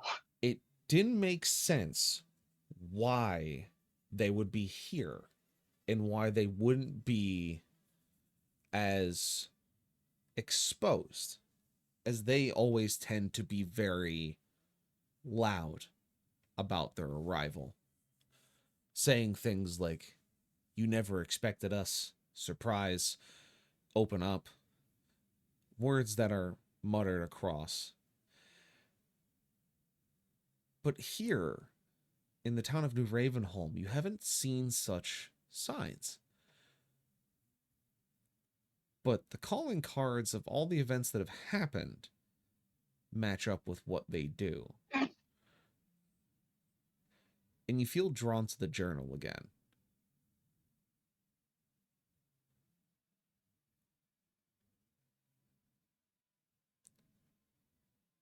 And Ariel, do you still have the judge's journal? Yes? Can I see it for a second? Are you going to tear it in half? No, I'm going to read it. And then depending on what I Calmly? read, I'm going to tear someone in half that isn't currently present. Okay, but also don't tear the journal in half because it might be evidence. Not a problem. I won't do anything to the journal other than read it. Okay, she's going to pull the journal out of her bag and hand it over. I'll start flipping through it slowly. You flip Almost through it. too slowly and too calmly. And you flip through it. You don't find anything immediate that screams about them. But it seems that the description of a man in a red cloak and a red hat seemed to pop up only once in the writings of the judge. Though the entry is relatively faded and it seems to be the judge recounting meeting this individual. And the entry seems to follow such as this. I find myself thinking back to that man in the red cloak. He seemed to have passed through one day on a way to something I would imagine much more grand than here. Though he seemed particularly interested in the Mitchell family. It seemed peculiar, for the most part, if not another, of why he kept following them with his eyes whenever we walked through the courtyard. He acted as if I couldn't see him, but I could. I was never one to question someone of his office, and I wasn't planning on starting now, being this strange position I'm in of both judge and scholar. But with this man in red, with how interested he was, he began telling me about what they've dealt with outside of Devera, that witches have been abound in multiple aspects, the taints of magic and otherwise, of how he comes from this land far beyond, of that they have broken through those that use magic and have taught them this and that, and he thinks that they're just threats. I can't seem quite to pin why. And then he found himself back in my office again, and I just remember getting that letter. That damn list he wrote. I still can't bring myself to look at it completely.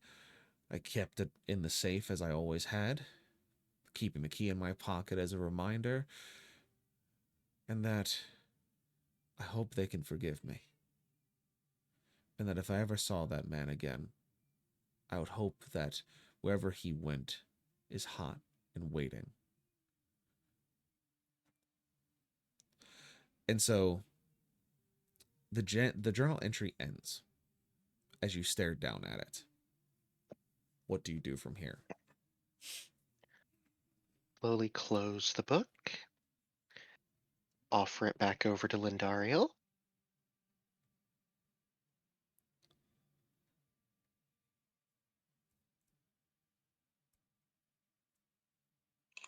Sorry, I was medicating this mom. Lindariel Yeah. takes the book slowly, not looking down at the book, but looking at Ashlyn's face.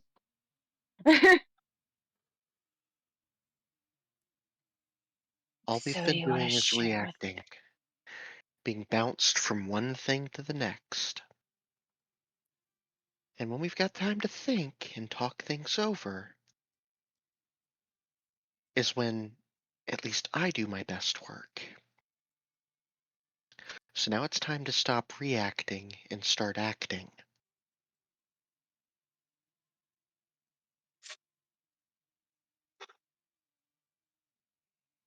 Okay. It's Do the you have church. The fucking church. S- Specifically, and I don't know if our local prior or whatever title he wants to use here is involved, but the way that the judge, may he rest in however many pieces he is, talked,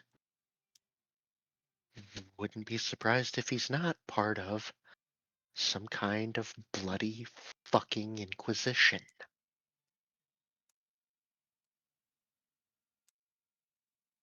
Insert nobody expects the Spanish Inquisition here. Yeah. That's what all the red coats and hats were about. But yes, very very good catch. Oh, I didn't put that together. We see Grim's disappointment on his face.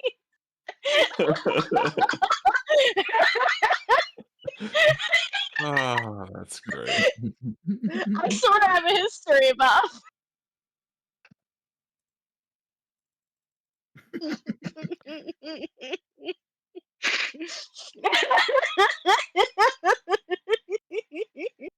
If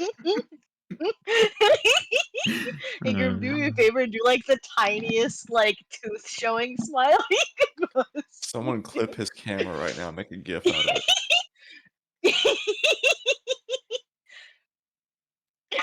God, I am. like suck in your entire bottom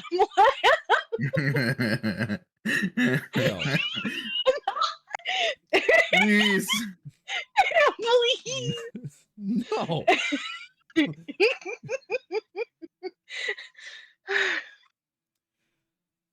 So, There you go, Kit Kat.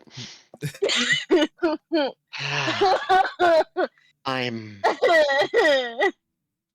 I'm very cute. going to scream. But I'm going to hold off on that, at least for now,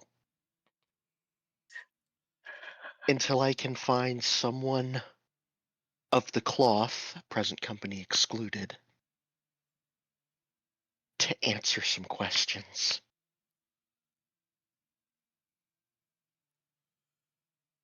I'm going to go back to the judge's office because there's apparently a list in his safe. She reaches down into the pouch on her hip and pulls out the keys from the judge's pocket that just so luckily I have a key to. That is lucky.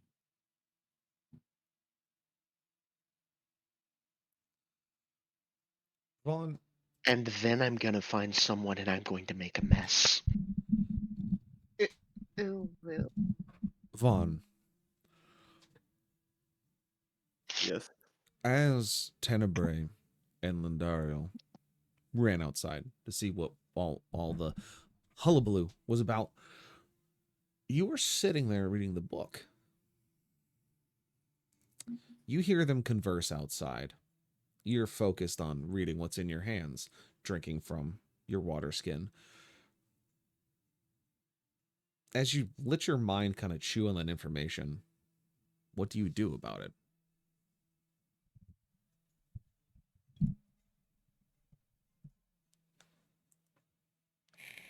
Now I'm going to put the water skin away and also the book in my pouch or pack, and then I'm going to go outside to see what everyone else is doing.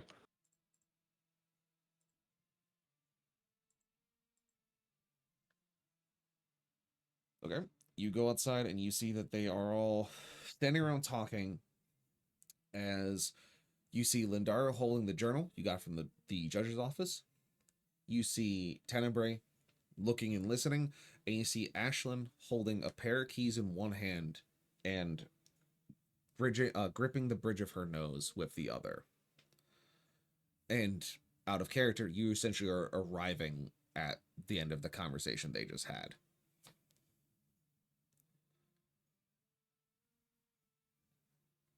So why are we going over the journal again? And what's with the key?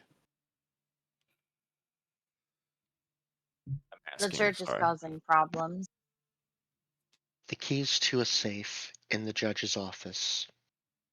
There's a list that someone from the church put in there. And the church is why all of this shit is happening. They're the crux of this.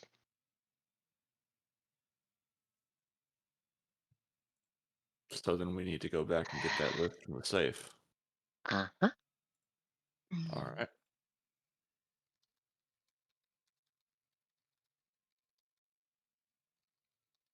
Gonna start Fun, slowly walking.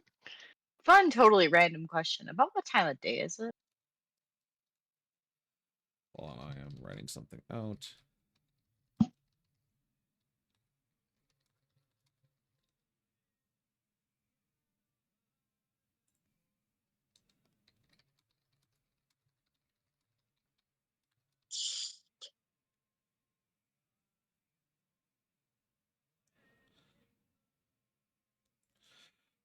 All right, so the question, what was it? Because I had to write a response. About what time of day is it? Time of day. You guys left the judge's office probably around 3-ish.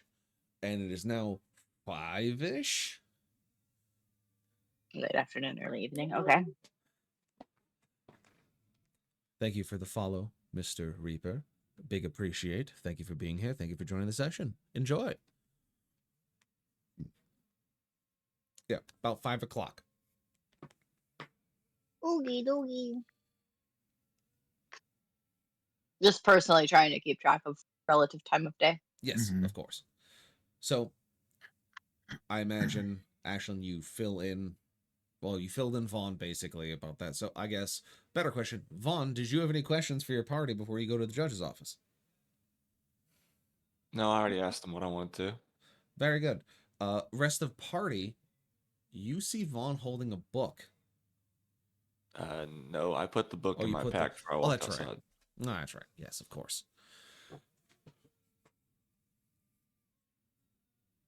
Oh, before we go anywhere, Tenebrae says, "Oh, one moment," and he runs back inside, um, and he grabs a broomstick from the, the side of the wall, Ah, yes, the um, broomstick.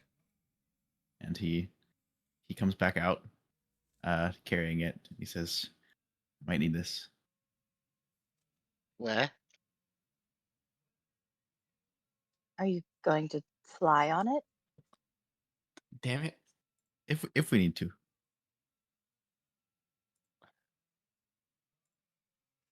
I have a feeling it might be useful later. You know what? As you do. Right. No, it's Reaper, that sounds good, but it's you would be lawful evil if you were an assassin. Um and as for tragic backstories, it's that's pretty on the nose for a character type you're going for. Um what you may want to do is get creative with it. Maybe not have your parents be completely gone, but maybe missing.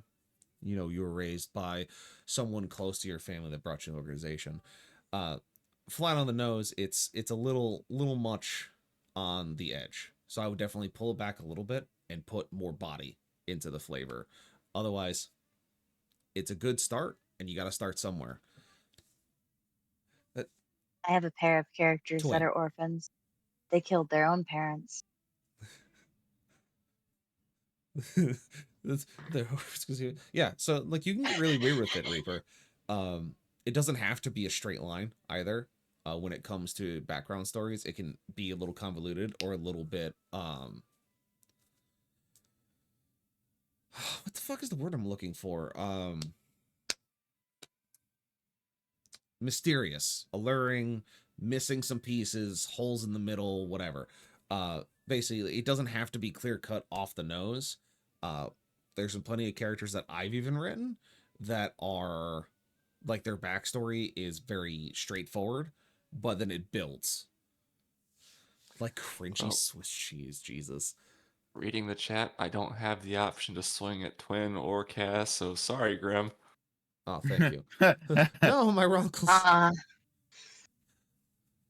They thought he was Get unalive, but yeah. Wonka. Yeah, I mean, there's plenty of ways that you could play with it.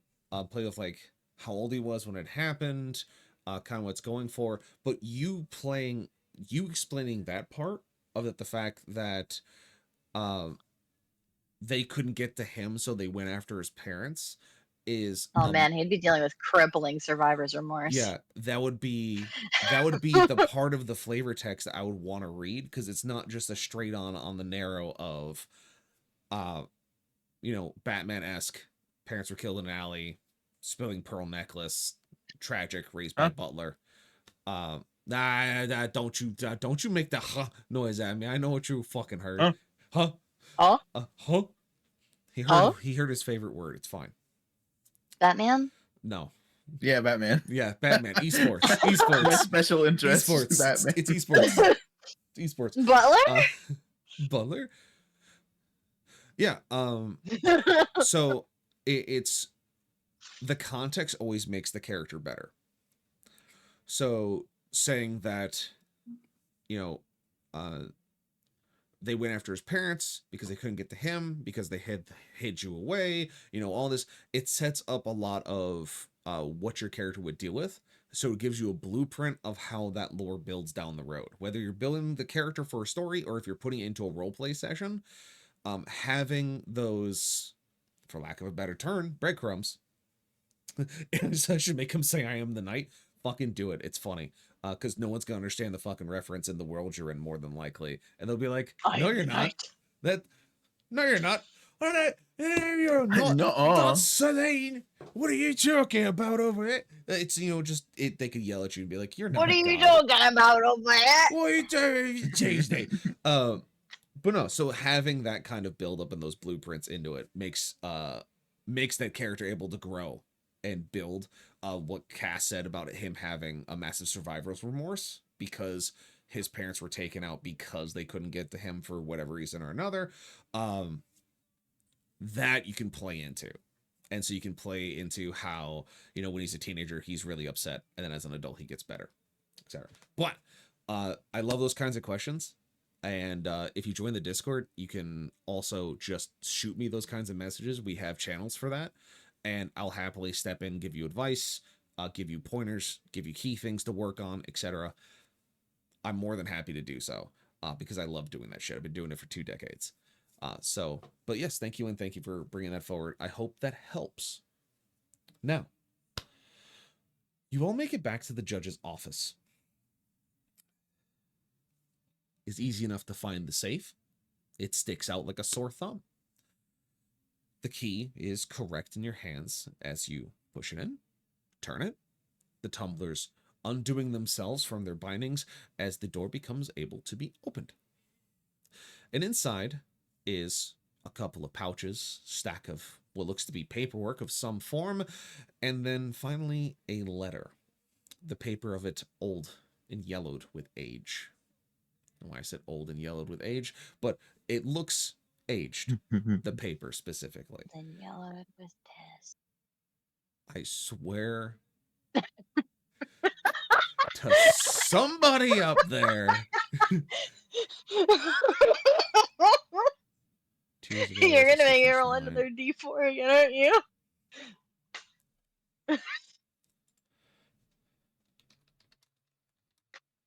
I can't believe you did that.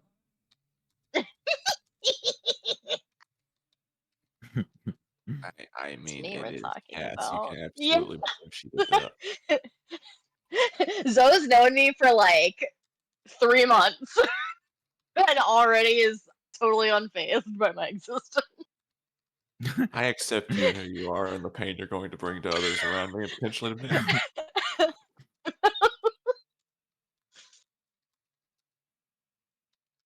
I'm okay with this.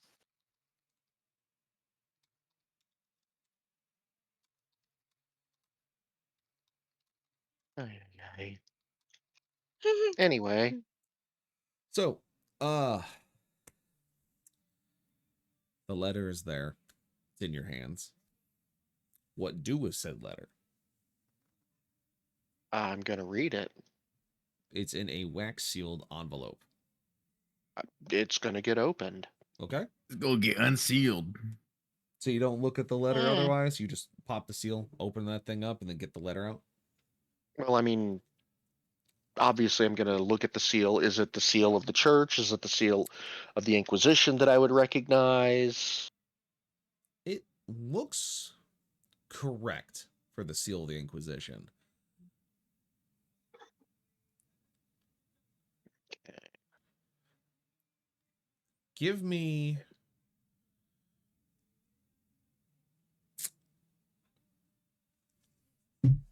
Okay, hold on. I'm gonna pull up one of your character sheets so I can look at the skills again. Because for some, this particular one is just, I can't fucking remember which one fits better. I just gotta look at the skill list.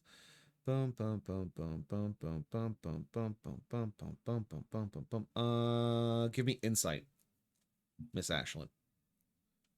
Okay.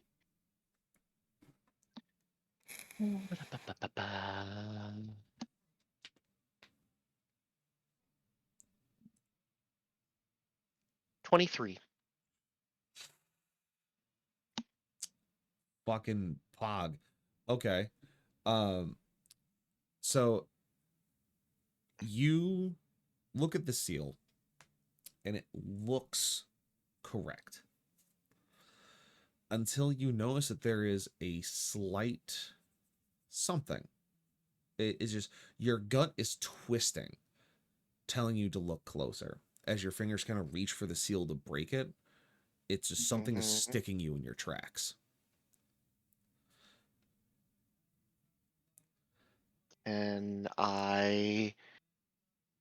You can roll an investigation. okay.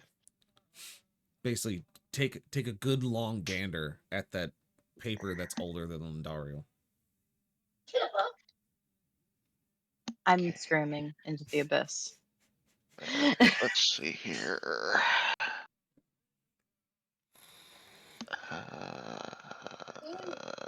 Investigations +5, so 21. You see that there is a slight flaw in the wax seal, which immediately catches your attention because the Inquisition are nothing if not vain and perfectionists. So why would their wax seal have a defect in it from the stamp that was used?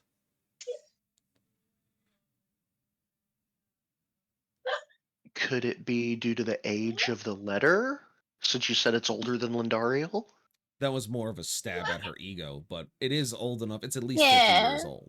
We'll put it in that retrospect at least. Okay.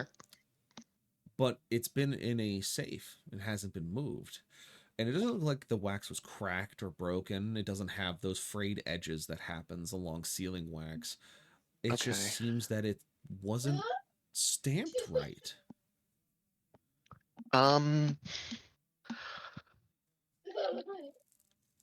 This stands out to me pretty. It is a very blatant thing, as you've dealt with the Inquisition for a majority of your career.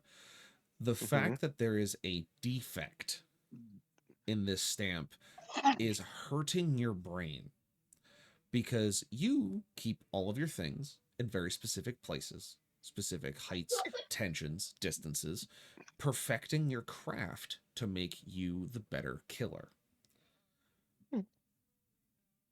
Why would you have a defect in something you carried? You wouldn't. That's one thing that you knew about the Inquisition that you at least had in common before they did all that other stuff that was really uncool that made you want to just punch them in the mouth. And that's why it sticks out so much. Because it doesn't make sense.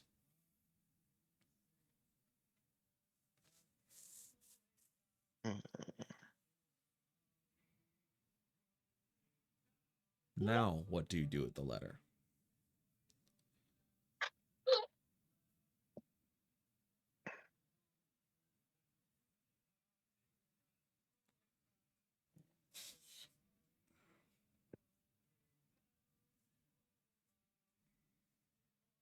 I'm going to. Damn it.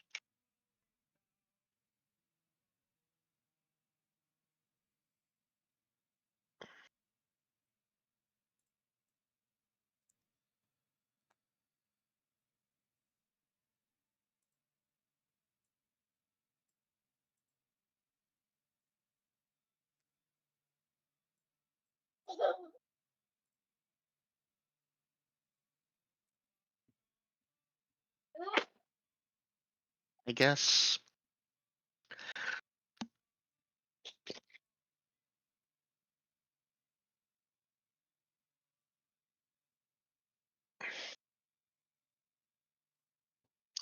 Is there a knife or a letter opener or anything on the judge's desk? And first off, is the body still there? Oh yeah, the body's still there. Okay. Still gross. Smells bad. And you have a knife on your person that would be good enough for this job. You're an adventurer of many years. You don't leave home without your pocket knife. I'm going to open the envelope from the side so not to damage the seal. Okay. Better smell bad from him pooping himself because gentle And- repose was cast on the state can't Shush. decay. Shush. And Talk. well, in that case, princess, make a con save. You know what? No, I You're agree not with the DM. Ashlyn. Oh. You're right. She's not. I am. And also, that's for interrupting my / Heather's monologue. Roll me con. 18. Roll disadvantage.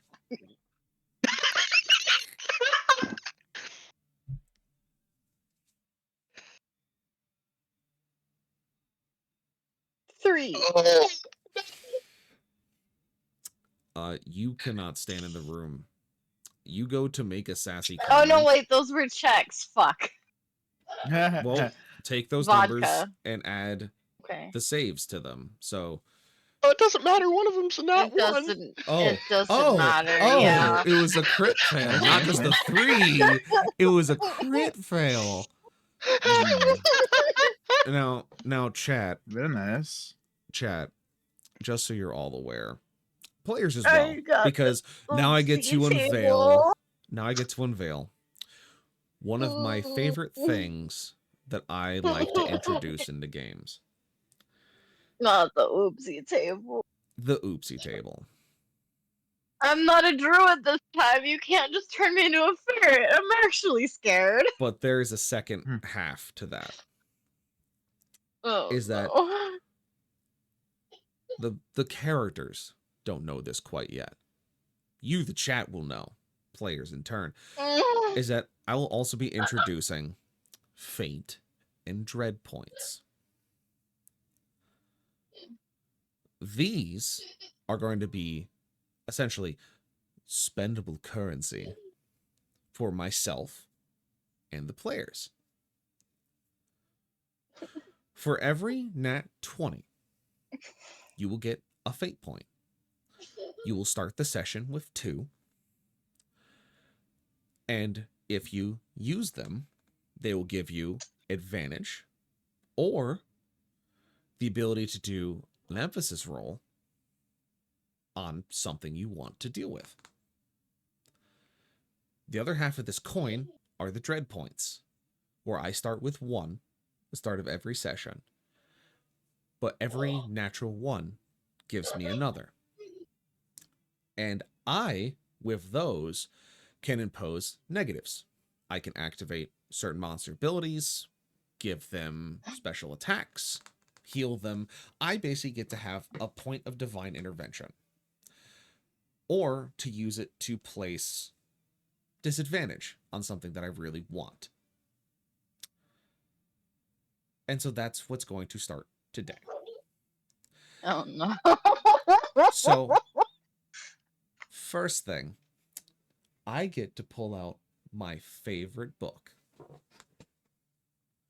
Time for the oopsie book. Time for the oopsie book. Time for the oopsie book. Time for the oopsie book. Thank you, Tom. I blame you for this. Time for the I oopsie blame my book. dad. I need the oops. Okay, sure.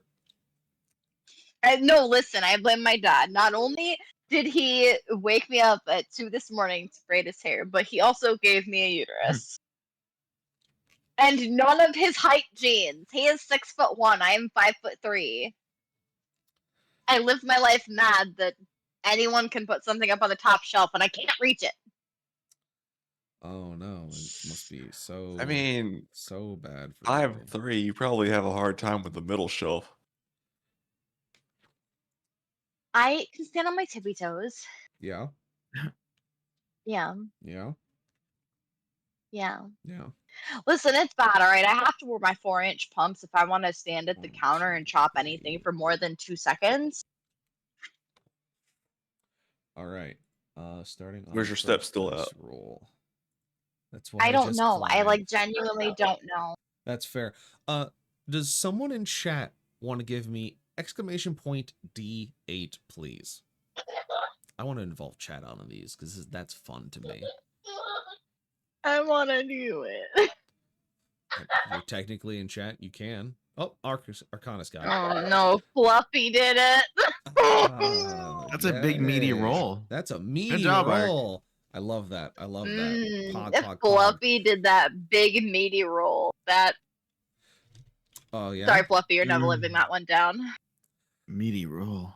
Oh yeah, Arcanus is my Fluffy. Very good. Uh-huh. Arcanus is when I got my my HP Elite desk, and it immediately, as soon as I booted it up for the very, very, very first time, went into 3 days straight of blue screen reboots. Arcanus is the one who I took the computer to, and he was just like, "Oh yeah, your RAM's fucking toast," and gave me new RAM. Well, they rolled a meaty 8, which means I need someone else in chat to do exclamation point D20, please, for no reason or another.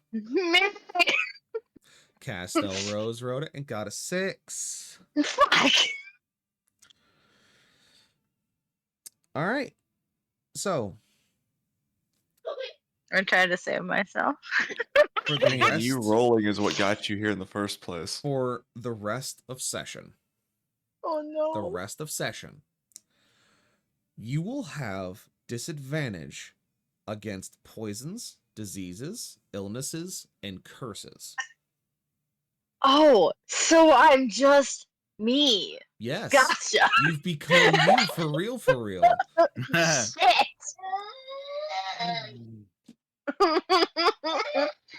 Yes, Small, we agree. Me too, Small. Me too. Me too, Small. Me Lily, too. see. A firm, Small. A firm. The Small just voicing Cat's inner thoughts right now.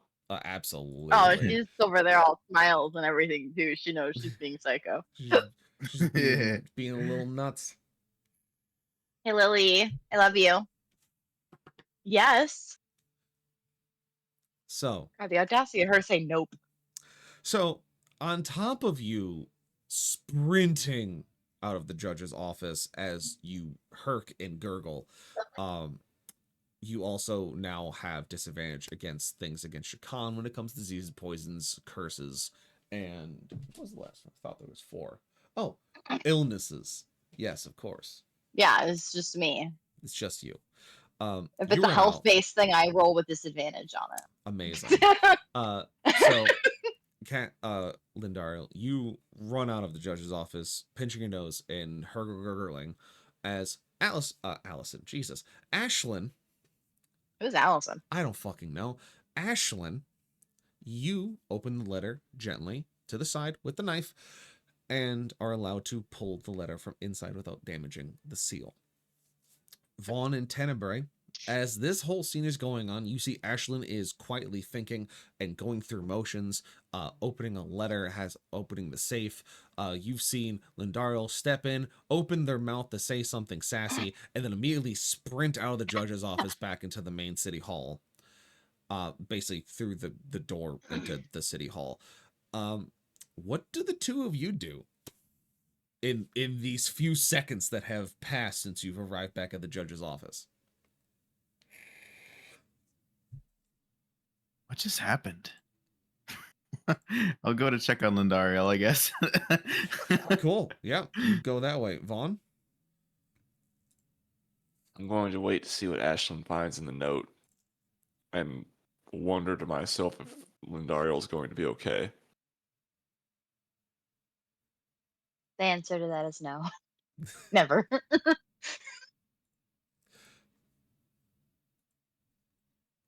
All right. So, Vaughn, you basically wait to find out what's in the note. And then Tenebrae, you go and follow Lindario. Ashlyn, you now can look at the note as you pull it out of the envelope for all intents and purposes and kind of just give it a look over to what's going on. Okay. Inside is much like the list that the judge had spoken of, but it was not a list that you anticipated. It seems to be a list of, for lack of a better word, charges placed against the wife of the Mitchell family. Forgive me because I don't remember her name explicitly, so we'll call her Mrs. Mitchell while my brain returns to me ever quickly. Okay. Mrs. Mitchell was a healer. And then, of course, I got hit with a piss refill. I see you, Mar. Um, you see that his illicit charges against the wife. Thank you, Cass. Against the wife of the Mitchell family. And that it is a number of charges leading back to what is essentially in big letters written along the bottom, being witchcraft is the final charge.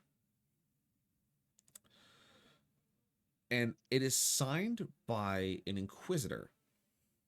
You don't know every inquisitor's name, but this one seems particularly strange, and you can't really put your finger on it.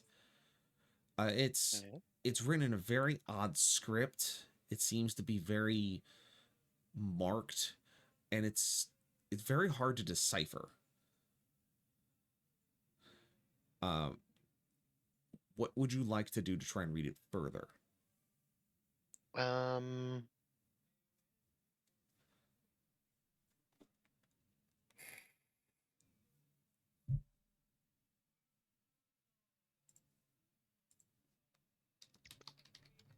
Can I make the gist of his name out, or is it illegible to me?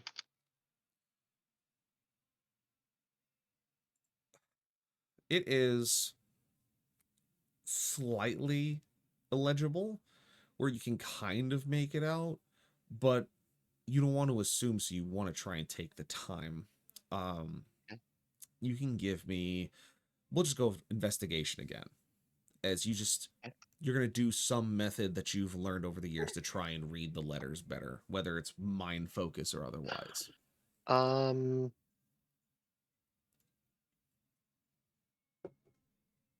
We'll just try a straight investigation first, then I have an idea after the fact. Shoot, go for it. Nat 20. Well, fuck you. First off, Sorry! I can't believe you. I can't believe you do this to me. My dice like me. That's not your job, sir. But also Alright. take your fate point. At this point, yes. Ashlyn, in your pocket, you hear a clink. As in your pouch on your side, you find 3 silver coins that look very odd from everything else. On Pull 'em each of out. them, it just says, "Flip me."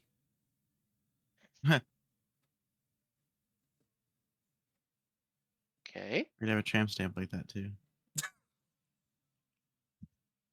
Hey, yo! Yes, it says "Flip me." What do you do with... Fucking Christ, twin. What do you do with the coins? I'll clear a spot out on the judge's desk and flip one of the coins. Nothing seems to happen. As you flip it and it lands on the table and nothing occurs. It just lands with a clink.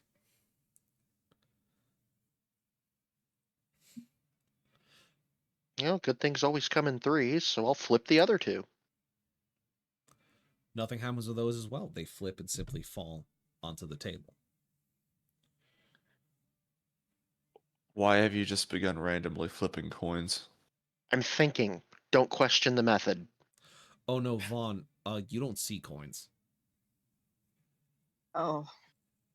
Oh, fun. I just had to say something. What did I see then? Oh, you see Ashlyn doing the motions, but there are no coins. So she's just sitting there like flicking her thumb into the air, I guess? Yeah, basically watching something go out of her hand and hit the table.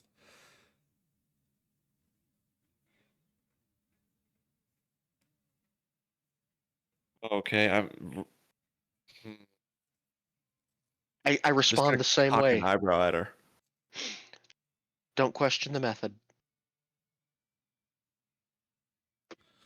You notice that on the coins as you Oh. continue to flip them, you notice that Mhm. on the writing of one of them, around the border of each coin, besides the letters of flip me on the center on both sides, around the edge, it says twist fate.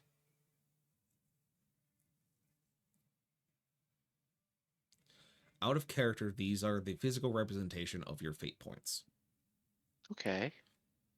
In character, they are coins that you physically have on your person that no one else can see. Okay. Basically, you, in this sense, canonically, you hold the fate points and you help change things with the party Okay. approval of character, of course, etc.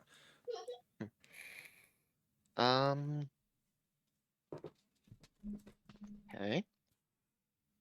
Well, with my nat 20 on the investigation, what was I able to discern from the? Yes, I was going to get into that as you started playing with the coins, and I will imagine that's you like muddling through your thoughts, like you're looking at the letter while flicking the coins. You know, Yeah. it's you thinking. Okay. Essentially, you have 3 fate points now. I'll put a graphic on the screen when I get the chance. Oh, okay. But essentially, those are your physical representations, your fate points. Mhm. Party use them, you give them to the party member, whatever. Easy peasy. Okay. You with your investigations, you're flicking it and you're reading it. You can see that it says Inquisitor, and then there's an L, and then there's a J. And you can get those out of it. And that doesn't really narrow much down. You know, there's been plenty of Inquisitors of plenty of names, but with the initials of L and J, doesn't really make a whole lot of sense. It's Long John Silver. I knew it. Ah, yes, the one-legged pirate Inquisitor. Good night, friends. I'm turning in. Good night, Downey. Appreciate you, buddy. Night, Downey. Mwah. Go sleep. Apparently, Cass is calling it that it's Leroy Jenkins. Could be Long John Silver, the half pirate fucking Inquisitor. It could be Lizard Juice himself. Who's to say? It could be a number of people. Well, seeing as I have 3 of these fate points, I'll take one of the coins and press it against the paper and concentrate and just think, I really need to read this. I really need to know what this says. So, what are you trying to do? Are you trying to burn your fate point to make it legible completely? Yes. Okay. So, so you're good with burning your point is what I'm asking. That's what you wish to do with it. I would like to use 1 fate point to attempt to make the letter legible completely. Perfect. We love consent here. So yes. Okay. You press the coin into the paper and you think really hard that you want to read this completely. The coin seems to melt under your hand into the paper itself as the letters begin to reshape and rearrange. As they become clearer, you see the name Inquisitor Leroy Jenkins. But then the letters... First, Go ahead. Have your reaction First- before I do my reaction. first off, I hate you. Second off, brilliant. Thank you. Thank Carry you. on. As the letters begin to change and shift again, it seems that this name was not a name that was true, put it in the sense of the word. And with the wording of what you asked for, it seems that the letters themselves show what they truly were. The name Leroy Jenkins shifting and changing, the letters almost rewriting themselves until in big letters across the bottom simply says, signed the Blight Piper. The letters seeming to be scrawled as if written with anger with their fountain tip pen. Splatters of ink across the page appearing as if they had written it right in front of your very eyes. As other words begin to pop up along the page. Some small smiling faces with evil eyes. Some of the words being, "Ha ha, the fools." As those letters at the bottom are the ones that mock you now the most. And it's time for another break. Time for you to chew on some lore, everybody. We'll be back in 3 minutes.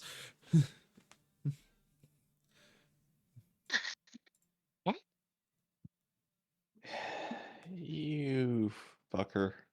I try my best. Thank you. I'm going to the restroom. Very good. Wait, is the Blight Piper a reference to something? He's an NPC that has appeared once and fits well in this world. Ah. I had a feeling there had to be something for that reaction.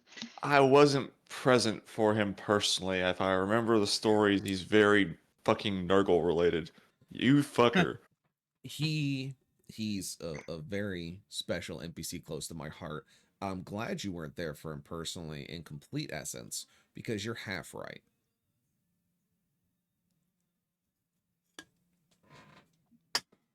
I have sadly decided that I do not like tres leches cake How dare. things. Just so I don't mind the flavor. It's the texture that the soaked cake layer causes. Patsy. There you go, Els. Just for you, buddy.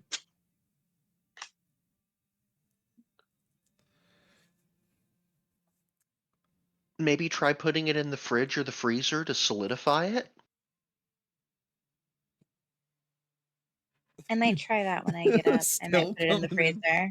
Stealth coming with the resub. Thank you, buddy, for the 26 months. I heard the Blight Piper. And thank you, LJ, for coming in, buddy. We love to see you here.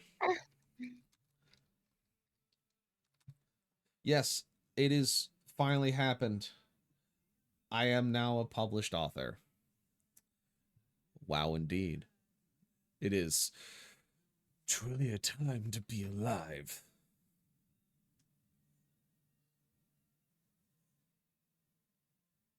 Yay! Congrats again, Grim. Yes. What a time to be alive. And yes, of course, hi, Juice. The dance party ensue. Yeah, as soon as you went after that letter, I Alright, I'm back. immediately messaged Cass and told her not to say a fucking word. That you were going to hate the next segment. Wait, me? Yeah, because of the whole Leroy Jenkins, Inquisitor Leroy Jenkins bit. Because I knew that Cass was going to put it together a little too quickly, and then she was going to bust the surprise by saying it in chat. You didn't tell me that it was gonna be Leroy Jenkins, though. I heard LJ, and I immediately went Leroy Jenkins. I mean, in her defense, that is what I yell whenever I pull in Final Fantasy. I know. Yeah, I in Final know. Fantasy, in Alaska. In a lot If of there's things. a game you can pull things in, she's yelling Leroy Jenkins. In Ark Survival Evolved, she runs after a fucking Gigantosaurus, and she's like, Leroy Jenkins! And I'm like, I can't swim fast enough for this! I Why respect is the she commitment to the eyebrow bit. waggle? Yes. Honey, are you okay? I'm fine. Everything's fine. Don't worry. Everything's fine. You might want to get away. Why is there a Giga traipsing through my forest? Everything's fine. Don't worry about it. I've got this. Get Well, There's I a mean, Giga named Reptar. Shit. yeah. I will put out there though, if the Giga is traipsing through the forest, it's the Giga's forest now. It is. No, it's my forest. Listen. We tamed a Tapajara so that I could have a Tapajara. It's a really big version of the Pteranodon, and Okay. it eats 3 people. And I did that so that I could have something with an ass seat for her to sit on to shoot I only things remember while I flew. the only mount I remember that was bigger than the pterodon was the Kets. Oh Yeah. yeah. Listen, if she could shoot things like without hitting my bird, I would have just used a bird for it. But like, if you try to shoot something while you're being carried by a Argentavis, you're just gonna hit the Argent. So, we're back from ads. Thank you, everyone, for being here and sticking through it. It helps the channel, it helps me, and it helps everything else in between. And now we talk more about the Blight Piper. For those of you who have been in my last few campaigns, you'll be aware of them. Stealth Rage is one to ask specifically about them if you wish. But otherwise, I need to hit up stealth. Thank you. but otherwise, uh, that's the name that comes up on the letter. As you realize that this, in its intents and purposes, was a kill order against the wife of the Mitchells for being a witch.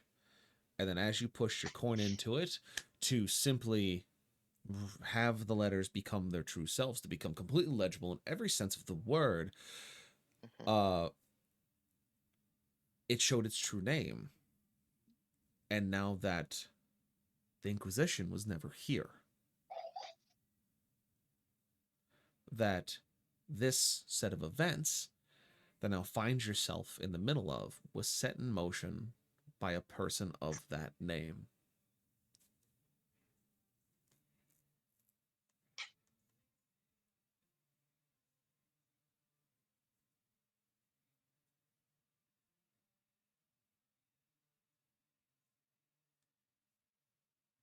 Well, shit.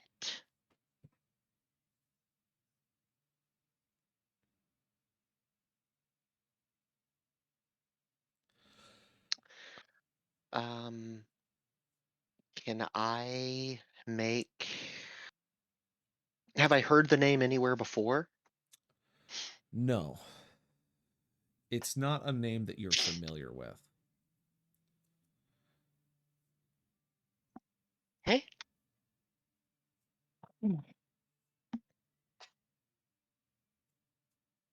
I'll offer the letter over to the party. I think it's just me and you in the room right now. You hand the letter over to Vaughn as you look it over, now seeing the true letters across the paper. You can see the original lettering and original words written, but now over top seems to be this bright pigment that has written itself across the paper. And as you study that, Daryl, you were having a bad time in there. Yeah, it's my And existence. And as you ran out of the judge's office, not hearing the conversation or discoveries that happen behind you, you hear the tender footfalls of Tenebrae coming up behind you, as he seemed to have followed you when you sprinted out of the room holding your nose and gagging.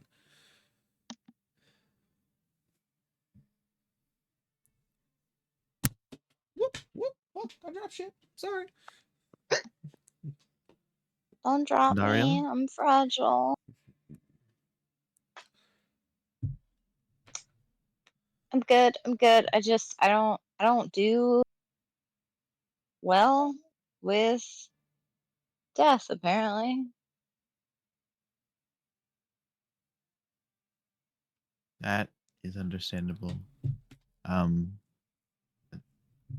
you seemed fine earlier though. I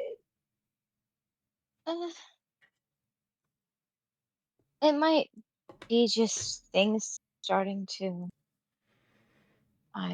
pile up on me. Worries about our gods and what exactly is going on here.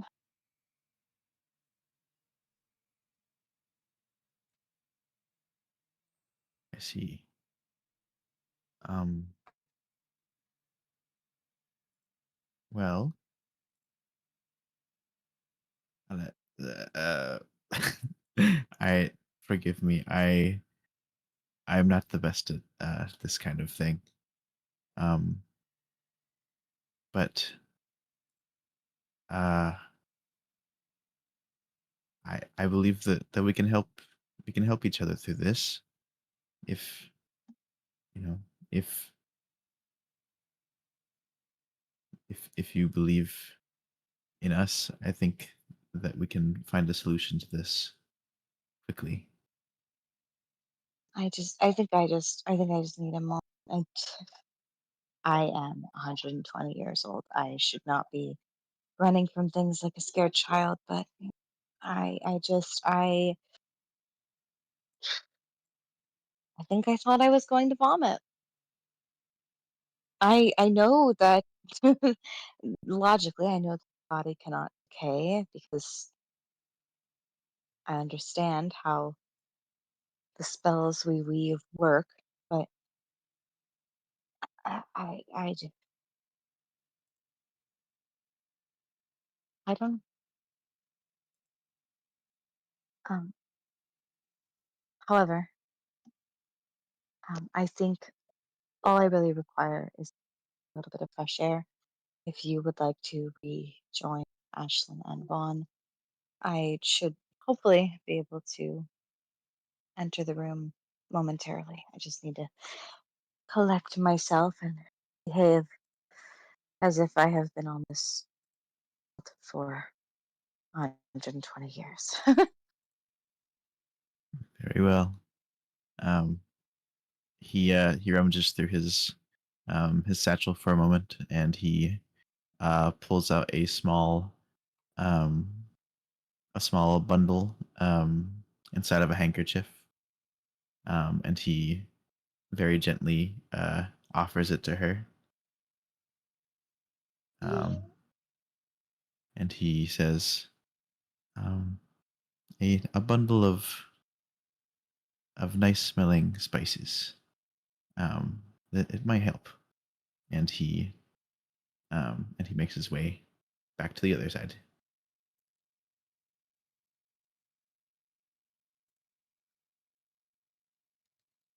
Lindaria will take the bundle and like bow her head slightly to him as he walks away and kind of open the handkerchief a little bit and bring it up to her nose and try not to Um, breathe too heavily.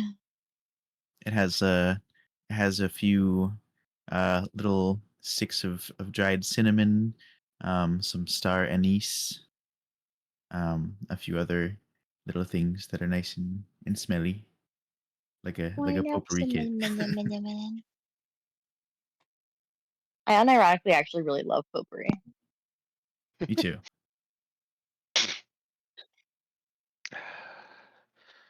Um, so what do you think, Vaughn?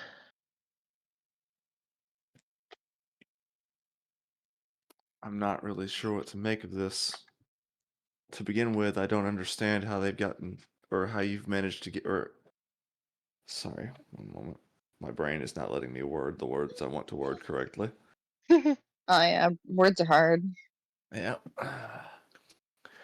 I'm not quite making sense of how the letter has overlapping messages on it. It's it's an arcane thing. Ah, right then. Don't want to I know. Let's oh, continue. fair enough. Sorry, arcane just equals confusing. I'm It's better off. it's I get you. It's shit I've picked up over the years monster hunting. It's good to have a few extra tools in your kit, even if, my penchant is, swing a sword and call it a day. I'm going to hand the letter back to Ashlyn as she's saying that to me, and I'm going to, when she finishes her explanation, I'm going to say, the names don't ring a bell to me, though. I don't think I've ever heard of this person. Now hold for Okay. 1 second, because I have a gift for you. Who's ready for a crisp cold one with the D&D fam? Oh yeah. There you go. Grip it and rip it, baby. That's for you beautiful Ew, people. ew. All right. Hang on here. I'll join you in spirit. I'm out of alcohol. Yeah, you're fine.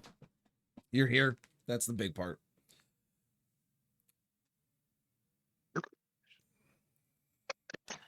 So, You can be the sober one. grip it and rip it. Don't want of those things.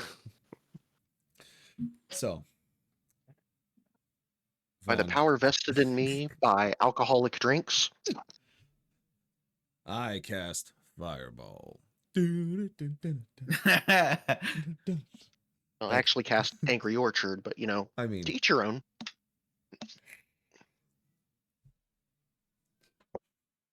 As that joke is made all the more ironic by the fact that I don't drive. no, he's Oh, Sam. he's the PTSD is fun. No, Tenebrae, where are the dragons? dungeonated dragon. Isn't that what you and LJ are at that point? Did you We're guys the do Dungeonated dungeons? Dragons. Yeah. Yeah. So many dragons. I cast You every can clear ever? shot that you think is just vodka. You think that hasn't happened before? I LARP, bro. That shit is crazy over there. No, you wanna know what thinking one thing is another thing? Alright, let me tell you this story all about how I trusted my dad to put ice in my fucking We're cup. not going over the ice getting spiked story again. Ah, yes, the iced vodka. Yeah. Yes, iced water vodka, the perfect mix. So basically, Vaughn actually tells you arcane stuff. You have the letters. Don't recognize the name. And Lindariel and Tenebrae re-enter the scene.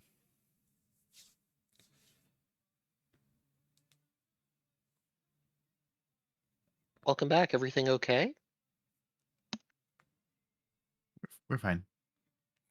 All good. Are you done staring at that journal? Will you tell us what's going on yet? Long and the short, somebody was masquerading as a member of the Inquisition.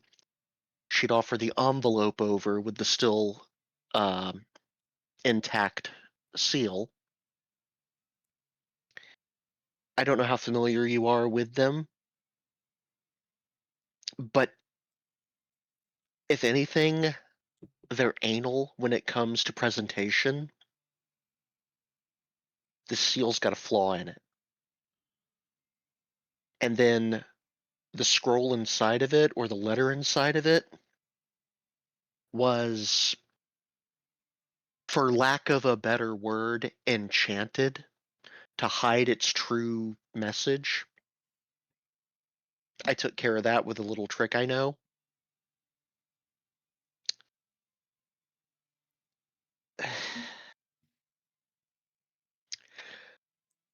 Okay. Does the name, the blighted or blight piper mean anything to either one of you? Tenebrae, that name, for some reason that doesn't come to mind immediately, sends a chill down your spine in an instant. Now, you can either try and school your expression or wear it on your face. That name just scared the piss out of you. I'll wear it. All right. Ashlyn, you see Tenebrae. As you mention the name, the Blight Piper, his face go wide-eyed and shocked.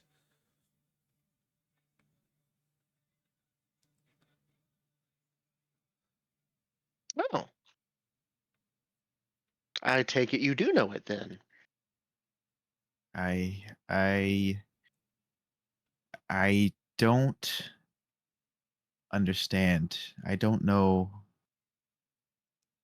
why this name fills me with such dread, but it does. I feel that it is very important.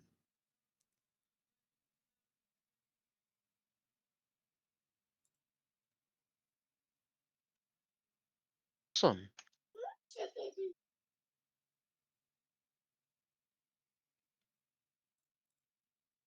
Well, wonderful.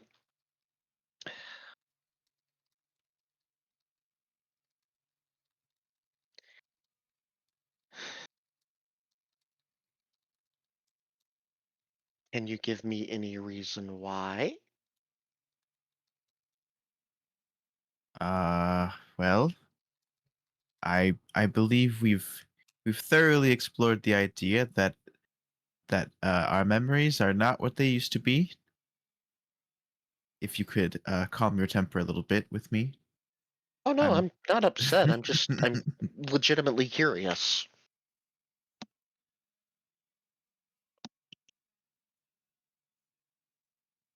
I do not know. While they're talking, I'm going to go through my pack and take out the book that I found when we were in uh The temple. temple. Okay, I was going to call it a church, but I was like, Potato, not really a potato. church though. No. Potato, potato. All right. And I'm going to hand the book to Ashlyn, and I'm going to say, actually, now that I think about it, I think I may have seen that name in this book I found in the temple. Maybe you should look through it. Take the book and start flipping through the pages. Let's see here. So you begin flipping through the pages, and it seems to be a journal that a guild member would keep. Almost like a report journal. Hmm. It's written in the way that an adventurer would write. Very much in the way of, we did this, we helped this person, we did this thing at this date. Very clear, concise information at every entry. The descriptions also telling you a story of what happened. It talks about a fighter, a paladin, a rogue, and a cleric going into this forest. It talks about their first night in Devera. It talks about how the entries repeat with the same first line of, we woke up in a tavern again.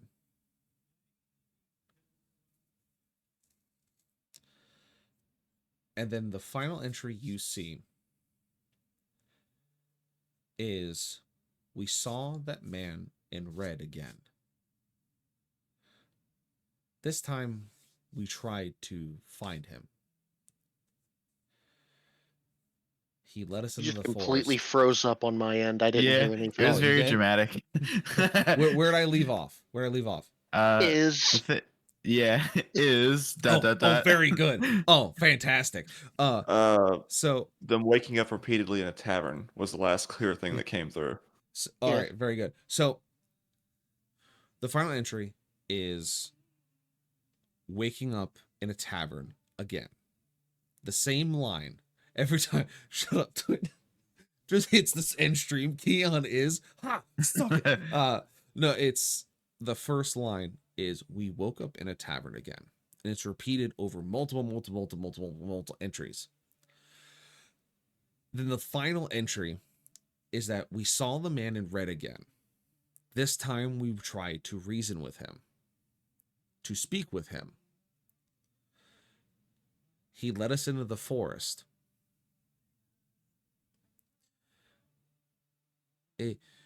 We saw something move with him.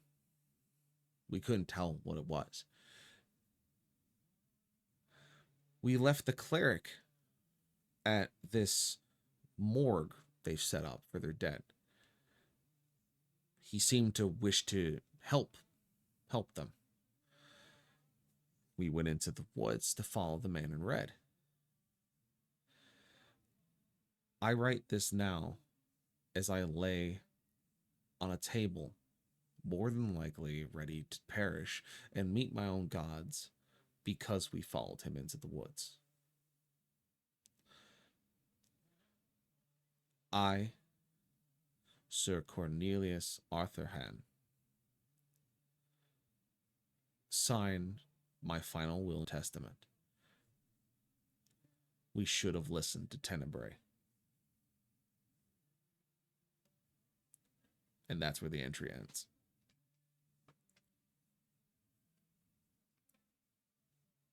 Slowly look up from the book. Slowly turn my head and look at Tenebrae. And everybody's like staring at the journal, like there's like something he should be remembering, but like it's like not quite there. You seem to be the common thread in a lot of this, my friend.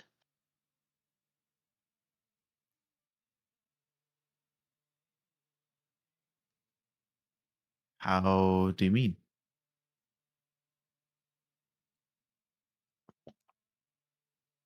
Offer that last page opened over to Tenebrae. Someone else that should have listened to you. You recognize the handwriting. It seems natural to see it, almost odd, as if it's just not been in your mind for quite some time. The words talk about the man in red, a blight piper. Something mentioned about this man in red again. And that this companion, this soldier, went into the woods behind the man in red and wound up back in a morgue that a cleric decided to take over to help. His name signed at the bottom as his last will and testament, as he believed he was going to perish on that same table, and that he should have listened to you. He should have listened to Tenebrae.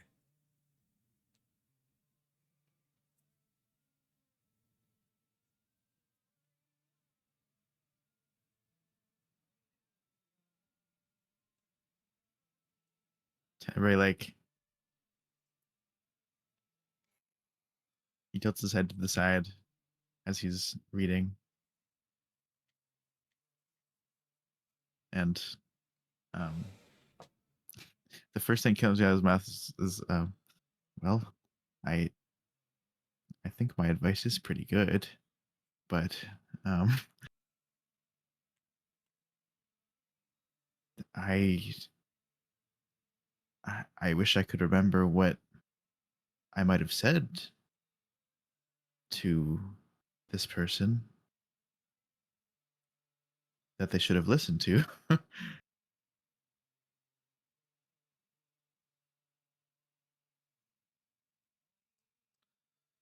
In a flash in your mind, Tenebrae, just for a moment, you see yourself walking with three shadowed figures towards the front gates of New Ravenholm. And that's all you see as your eyes are brought back to the scene that you're standing in. But you do see it. You see the front gate, these three figures standing with you that you can't make out what they look like. And there's you walking with them.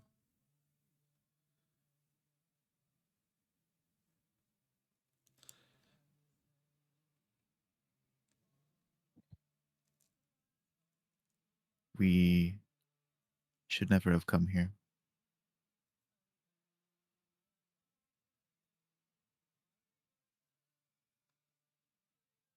Here is in the judge's office, or New Ravenhold. well,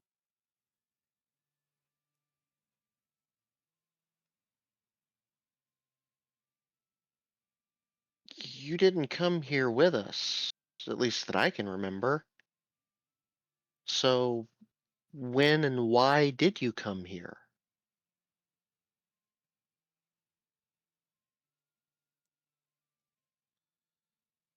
Well, I do remember vaguely traveling with this group. I still do not recall why I was traveling with them, but um the reason that I was traveling anywhere was to distance myself from the living as much as I could.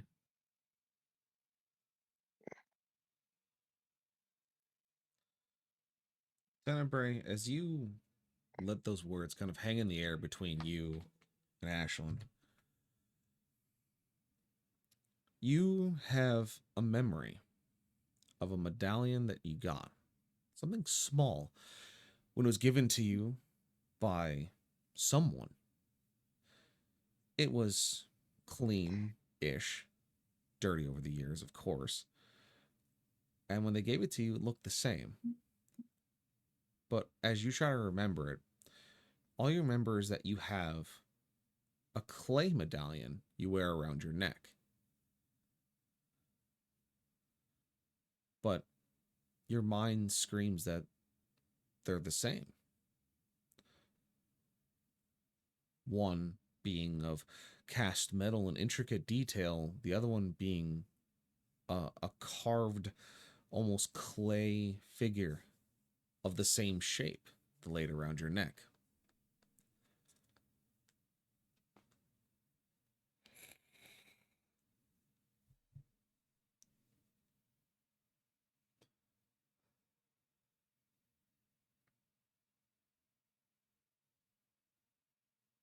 I guess remembering this, I I pull the medallion out from underneath my garb and I hold it in my hand, looking at it with a scrutinizing eye. Ashlyn's hand drops to the pommel of her sword on her hip. You feel there's no danger here at the moment. Is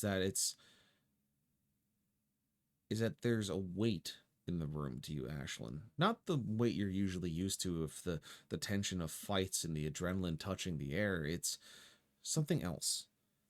As if you're taking a first step into something different.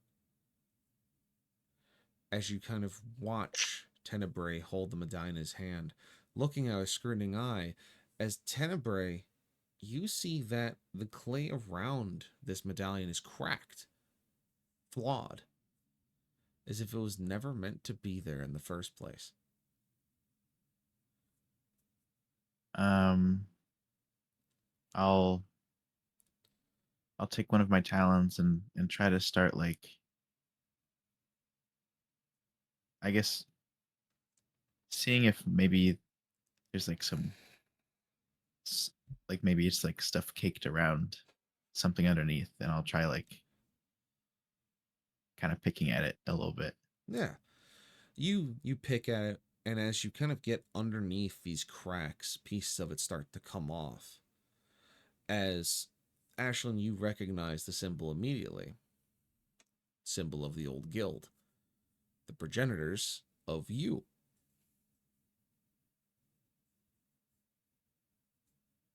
What now?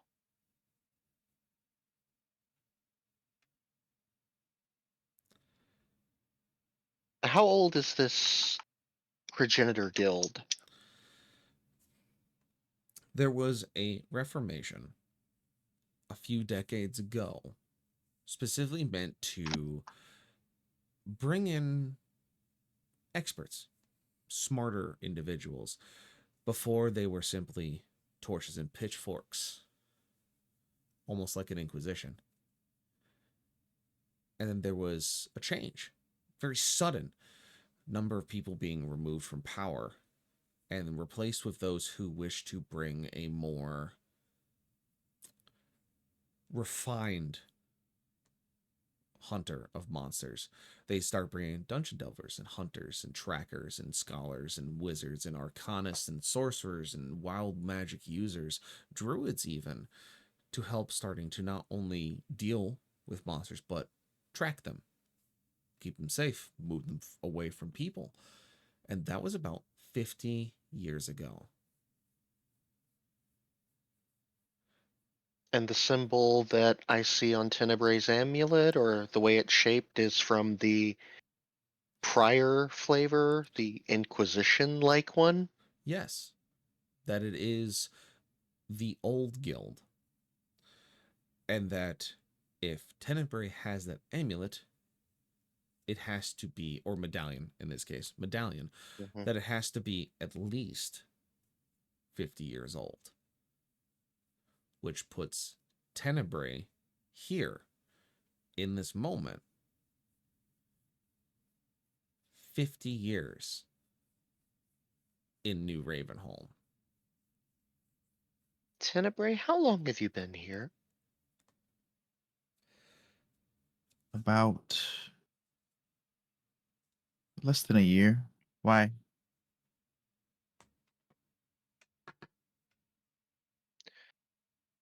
What's that medallion mean to you?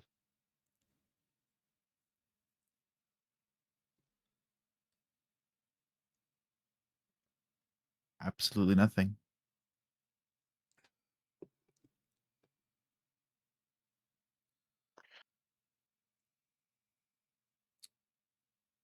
Ashlyn, give me insight, please.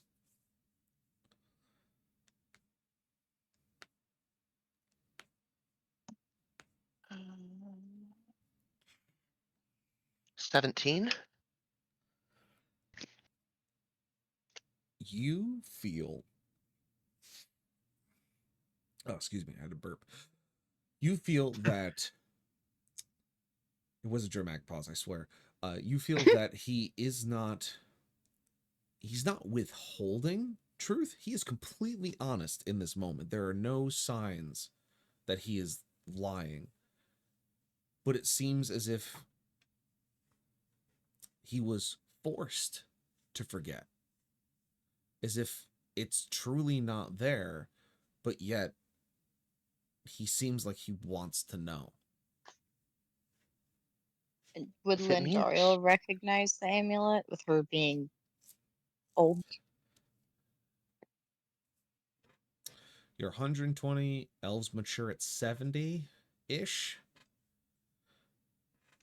I think for D&D elves, I'd have to check it again. Just because I'm not gonna bullshit this, you guys are gonna watch me fucking Google search. He's trying to decide if Lindariel is actually a stupid baby or not. hey, at least he's giving you the benefit of the doubt. Lindariel is old, but is So, she that here. old? Uh, I went with 120 because that was like what I read was You roughly can't young adult fucking see age. it. Hang on, Look, let's I just didn't do even it. read into it, and I wrote down 30. Clearly, I fucked up and need to go back and check into my character now. All right. You need to add a Clearly. 1 in front of that or a 0 after it. So the window's cut off because it has to sit in Owlbear. So here we're going to we'll swap to this window for a second here, just so everyone can see it in chat. I love seeing things. So according to the 5th edition rules, which are still kind of, I'll leave them as they are. I'm not going to get on that soapbox tonight. D&D elves reach physical maturity around the same age as humans, around their late teens. However, they are not considered in elven society socially or culturally mature until around 100 years old. So, at that essence, being 120 years old, you would be mature to everyone else, old as shit to everyone else. You would still be seen as a juvenile by other elves. But in this essence, It says might still be considered a young adult by Elvis at 20 years old. Yes. So Juvenile, young adult, brat, etc. Baby. Baby, I'm a brat no matter what age I am. Baby. Thank you very much. baby, baby case, baby Lindario, baby. Anyway, so with that kind of in the mix, I don't know your backstory completely. I would say that about 50 years ago, you would have heard of it, but you weren't. I don't think you were working for the guild 50 years ago. So I would say that you wouldn't know. You would have heard of it, but you don't know specifically the difference between the new and the old guild. It wasn't until you actually She has a enlisted. noble background, so I'd assume that she's been around the block, not Yeah, like that. not like that. All right, very Not good. like that. You'd recognize the symbolage and the iconography, but not the The meaning, meanings yeah. behind it. Basically, you Yeah. recognize what it is and its overarching meaning that it is a guild. It is the guild. It is one of the hierarch ones. You know, it matches the other guild artistry that is like the masons and the blacksmiths and the warriors and everyone else in between. Very Final Fantasy-esque. There's 21 different, you know, guilds. It's insane. Cities are too populated now. Anyway, but you don't know what the fuck it means. Besides that, it means the guild, from all you remember, and that's what you get.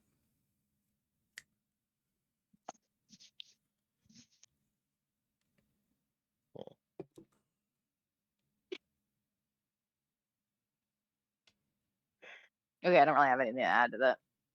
Then, like, if she would recognize it and recognize the person, I would. But You would think it's the guild, if she, like it's just a guild symbol. You just think this one's fancy. oh.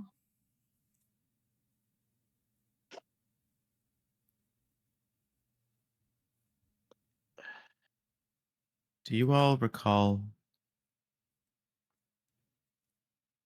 earlier today when I was standing beside you all at the tavern? Yeah. Did you all have a feeling that we were forgetting something important? Well, with the amount that I drink, I constantly forget things, but yes, outside of that, everything here does seem a little off. Tenebrae flips to one of the many entries that say we woke up in a tavern again.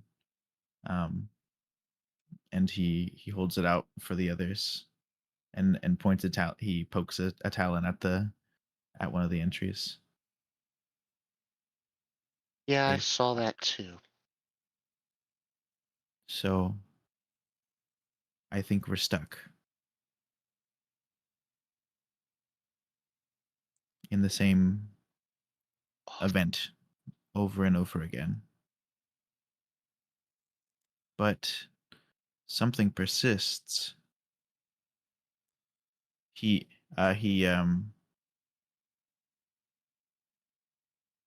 he he sets his pack down for a second and starts rummaging through until he finds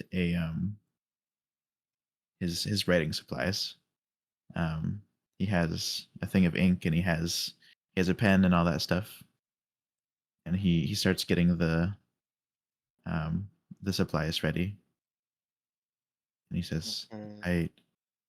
If this happens again, I think we might want a record of what has happened so far.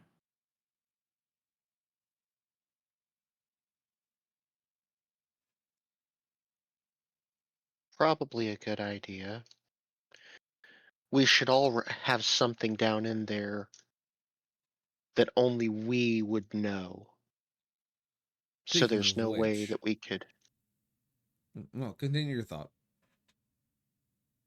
we should all have something in there that only we would know. That way, if we read it and we don't remember, we'll know it's from ourselves. At this point, Lindariel and Vaughn, I need you to roll me a intelligence check, please. I'm sorry, you put a little too much character in that. Did you say my name in that? Yes. Okay. Lindariel and Vaughn, 13. intelligence check, please. 13 from 13. Cass. Okay. That's my lucky number. Well, this is interesting. 13. All right, cool. Wonderful. That's my lucky number. That makes it easy. All right. So as you I'm scared for my life now. I just rolled Kaz's lucky number. You should be. As you hear Tenebrae So say, something is linking together. We're stuck. You see Ashlyn and Tenebrae continue talking. Tenebrae pulling out supplies to write. But you don't hear anything. Oh no. As at the same point, your minds are elsewhere. As if a memory comes screaming to life, slamming into your frontal lobe, something that was suppressed. As you hear a young girl's voice say, "Kill them, there will always be more." Before you snap back into the room where you're standing as Ashlyn and Tenebrae are talking, as you hear Ashlyn say, "We should have something in those entries that is from us, so we know it's from us." To paraphrase, at the very least. And now you're back, Lindariel and Vaughn.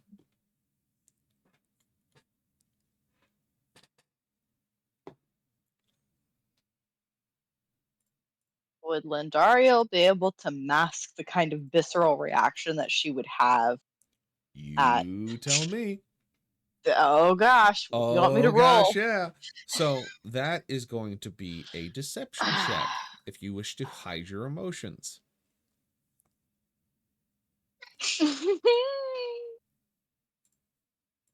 Well,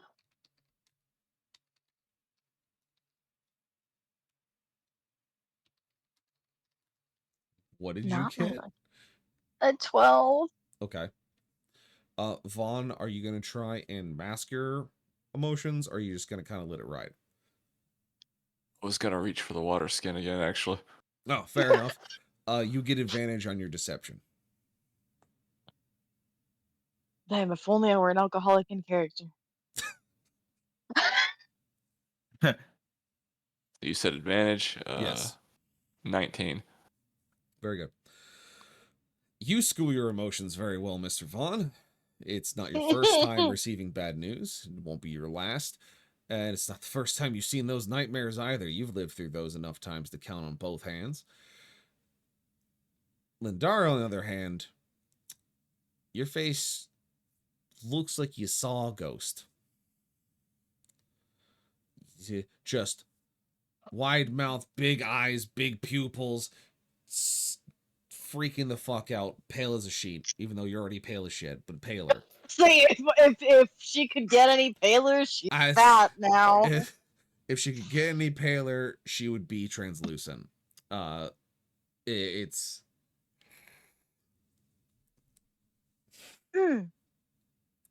Lindariel, did your dress get darker? No. that was good. That was good. Good. Not gonna point out that she's wearing plate mail. Did your plate mail get darker, or is it just hot in here? Hey, I was going off the picture, damn it. I know, it's very funny. It's still a good bit, but she is in fact a tiny elfin woman wearing plate mail, and it's still also It just a made very the bit funny better, image. if anything. Chain mail. It's Shit. chain. Oh, Oh, You said it was oh. plate over chain. It's chicken. Oh, okay. Well, fine then. I mean, that just means that she has like a couple of plates linked together by chainmail. Like it's fine. Well, now it's canonical that her little avatar dress is just that, but in chain. I've Yeah, got so the chain jokes, in the shape joke of my sticks. dress to like to cover just my dress. I leave obviously like my neck and my collarbone and my upper chest completely exposed to anyone that wants I to mean, shoot me in the fucking heart. yeah, it's very highborn of you. It's My very, boobs are covered though. yes. Stop tracking. Stop that. Thank you. You did this to yourself, Grum. I Yep. know. It's fine. This is what happens when I'm in a game. Enjoy. No, this is just me running every game. Are you kidding me? Fair. This is my life. I love it. You okay there, Lindario? Yeah. Look a I little. just um I had something come to mind to write somewhere.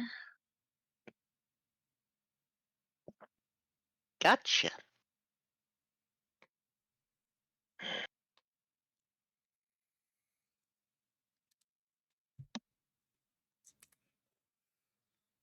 was gonna write about my past, but sure, I Vaughn can write about Lindaro. things that haunt me. Yeah. I was just gonna say, do you guys want to say anything in response? I have nothing to say. I'm going to go ahead and keep my traumas to myself for now. Lucky. Fair. Yeah.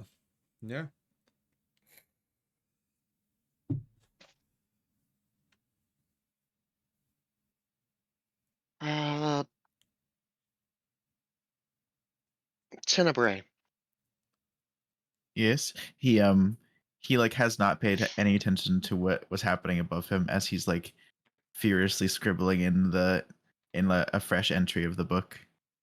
You can see at the top of the page, in very delicate writing, it says Tenebrae, Lindariel, Vaughn, Ashlyn. We woke up in a tavern again. Do me a favor. Yes?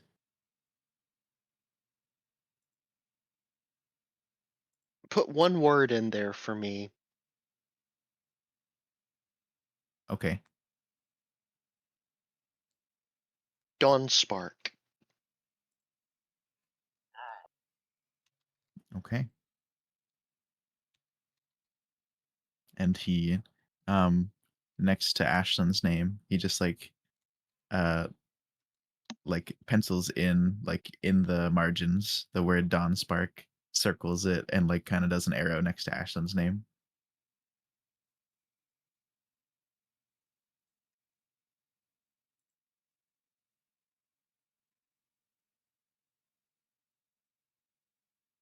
If anything happens, I'll know now.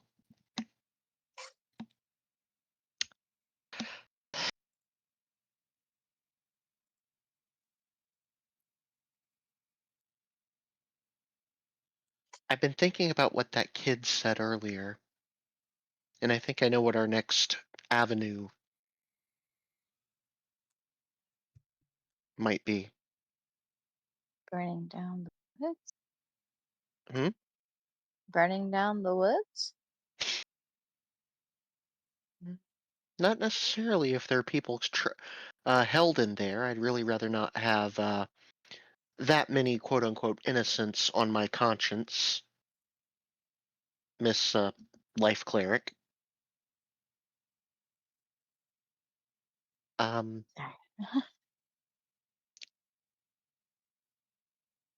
the kid said that the children and the younger people in town recognize and remember. So we're gonna go talk to the kids. I think that might not be a bad idea. What do you three think? Well, I think we might need something other than money to bribe them because kid earlier didn't seem to be too worried about it. Now, I'm going to say one of my favorite phrases. Everyone give me a Rush or tea? charisma save.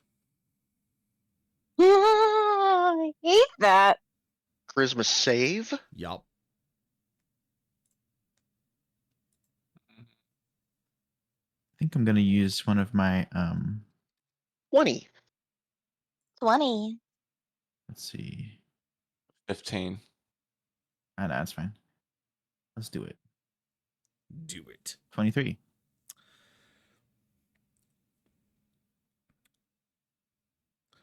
Three of you continue to have a conversation. Ashlyn, you're asking, well, we should go what your next plan is.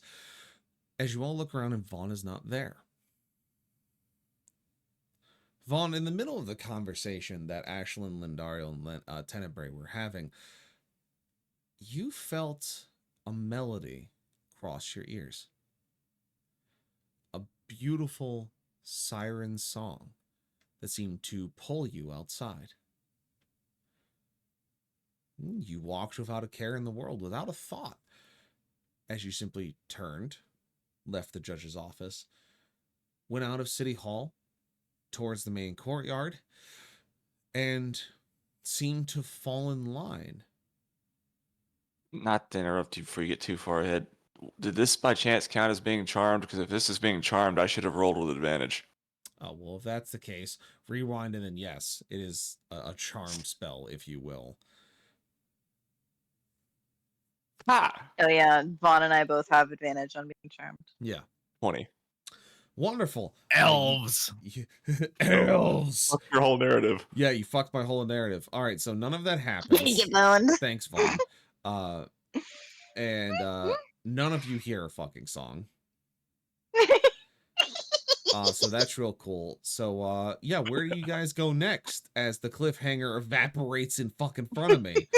Just Feels right. Cliffhanger. Hanging from a cliff. Well, let's find some children. Ah, In the well, town, when people in from the D&D, church say you have that. to specifically say in the In Roblox. town, in D&D. Shut the fuck up. Not in Roblox. Okay. Fuck you. The four of you walk out of the judge's office towards somewhere. Children are running around and laughing and playing. It's, for your intents and purposes and information, it's about 6:30 in the evening, specifically. thank you.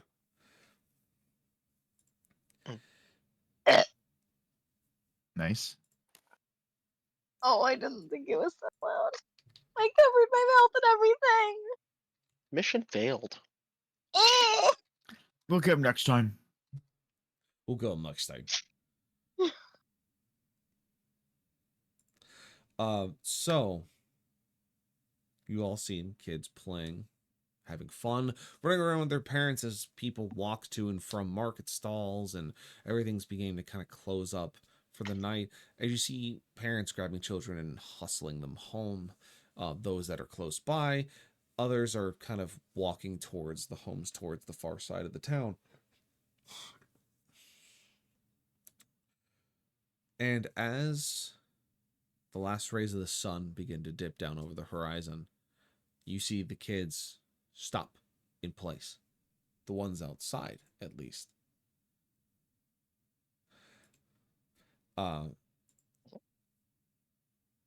They all turn on their heels and begin walking towards the woods. You hear shouts and yelling from inside the houses as kids push past parents and run out the door, or break out bedroom windows and climb down. Oh hell, here we go again. Oh shit. Here we go again. As a mob of kids is walking towards the woods, parents trying to pull them back only to be found with fists, kicks, and bites from their children. The mom of them walking blindly towards the woodline.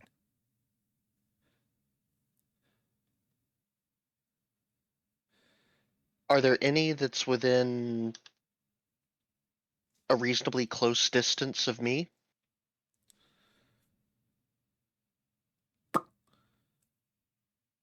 I'll say within 60 feet of you currently. Okay. I'm gonna look for the closest one. That's, I'd say, how old would you say they are? I would say that they are. I'm letting the dice decide so that I can figure it out later. They're 12. Okay. I'm gonna break out into a full sprint and run towards the closest kid. And as soon as if I can catch up to them, Mm-hmm. I'm gonna reach out, put my hand on their shoulder, and cast protection from good and evil. All right. So you cast that spell, and the kid seems to stop. But as he stops, your hand on his shoulder, the rest of the mob moving past you, Mhm. all of a sudden they turn.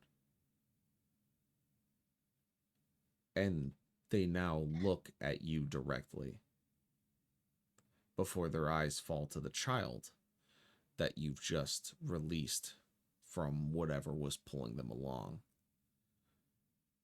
As you hear a voice whisper from the woods.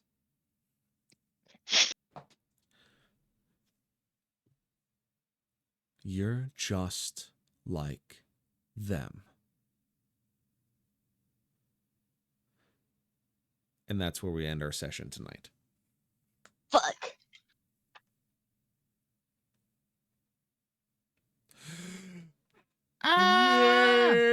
Yeah, that is where we end for tonight. I know we had a bit of a late start because of me fucking dealing with publishing the book, which massive milestone. We'll be doing a big thing on Saturday for it. And on a cliffhanger, LJ, you should know at this point, Twin can tell you, I am the master of edging. Oh, I thought that was me. With all of my characters having traumatic backstories, No, except for you were the master Lindario. of friend zoning. What do you mean? Getting I'm the master friend of being zoned. friend You knew zoned. exactly what he meant. Oh my god. I'm gonna shin kick me. Angel, I just published a book for you to enjoy. You're gonna shin kick me and I'm being shaken? Oh, I love it. That means I'm doing my job right. I'd love to see it. So with that in mind, we're gonna do our quick breaky downy as we wrap up the night. Cass, you can shake me all you want. It won't change anything. Fine. I can take it. It doesn't hurt. I can take I it. shall do this then. No! You and your damn cliffhangers. Angel. You've been watching my campaign. I've been shot again. You've been watching my Chickened. campaigns. I got chickened. I got shot twice. You've been watching my campaigns for like 3 years. You should know by now. I like my cliffhangers. Now I'm shot by LJ. Guys, this is my job. All units, ready? Oh, no. Aim! Fire! I've been ronklent by Twin. Do the clem. I've been shot. Not my finance books.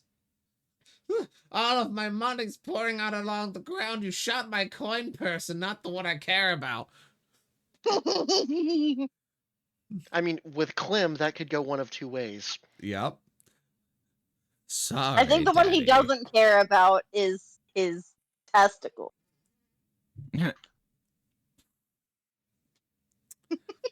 Here, I'll do it again because I don't think Cass heard me when I did it. Sorry, Daddy. Yeah, you better be fucking sorry. That kind of had a Morgan Freeman vibe to it. It did, didn't I it? know. A little bit, yeah. I don't want to imagine Morgan Freeman calling me daddy. Too late. Or You already do ya? did. Oh no, I've been shot. Why? Why have you done this? Oh, Hey, you're the one that opened your mouth. all right. Heather, I thought you loved me. Oh, no, I've been Rockland again. No, Get Ronkland. no, I need that No brain Ronkles cell. for you. No, I need No, you it. don't. I need it. It's mine now. I need it. Fuck off. I need it. Let's My do brain our cell. breaky- I licked Shh, it. Fuck off. Let's do our breaky downies. It's in Starting my with- mouth. I'll send someone in to get it. Heather, kick her ass. Next time I'm up there. Pop. Perfect. Anyway, Heather, pros, cons, and in betweens. Pros. Yet again, amazing world building.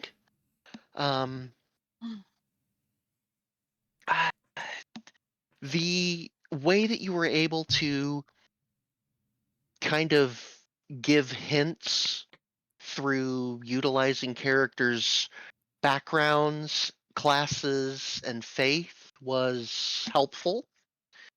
The only con I can come up with is the threads of the story seem a little bit too frayed and separated. And with the quote unquote missing memories, it's making it difficult to make that, red yarn pin board to connect all the dots. And I know that's probably just me potentially missing something completely obvious and overthinking it, but that's just kind of the feel I've got at the moment. That's fair. It's also this specific area is very hard to work you guys through because it's the start with all the handicaps. So it gets easier outside of Okay. here, but like for right now it's exposition mixed with RP. And I want something to kill. I know. You'll get there. You're right there. You're right there at the fighting sequence. Lindaro, pros, cons, and in betweens. I mean, I know somewhere I'd like to be in between right now. Huh? Heather's arm, because I want snuggles. Is it bad that that's what I actually first expected? With the snuggles? Yes. Yep. Like, that was where my immediate thought went, she's going to ask for snuggles, I swear to God. And lo and behold, there it was. And there went Tenebrae. Oh no! We lost Tenebrae. Twin was like, nope, fuck this, I'm out. Where's Tenebrae go? He AO'd himself out of existence. Twin, But anyway, Kit Yeah. Kat. no, no, I trust. You're a pink pony girl. So I do. So sometimes I do this thing where I like close out of Discord. I'm like, where did the chat go? Anyway, that happened. Worst part is that song was playing at work today. The timing was beautiful for you to leave and then for you to come back. I was like, Lindario, why aren't you saying anything? Because I'm a dramatic bitch. Oh, jeez. All right. Oh God. Okay. No, I I've been trust in broken. the. I trust Alright. in the process. Go Yes, back later and positive. watch this part in the VOD, Twin, because that was perfect. That Okay. was you came back at like the right moment. It just fucking killed me. You are Okay. hilarious without effort, and it's amazing. Take an inspiration point. Yeah, no, absolutely. Perfect. Take May I one. Take one. You have one. You have one now. Okay. Okay. Perfect. I'll think about it later. Lindario, please. Now my camera can track my anguish. Thank you, camera.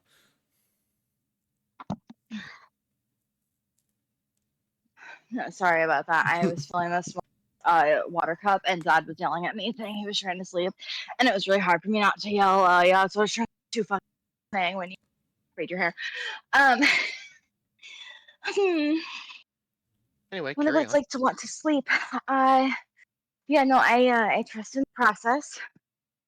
I trust in the process. I love all the cliffhangers. I love that you made me get cucked with me, and then made Lindario have a visceral full body reaction to a dead body that wasn't decaying.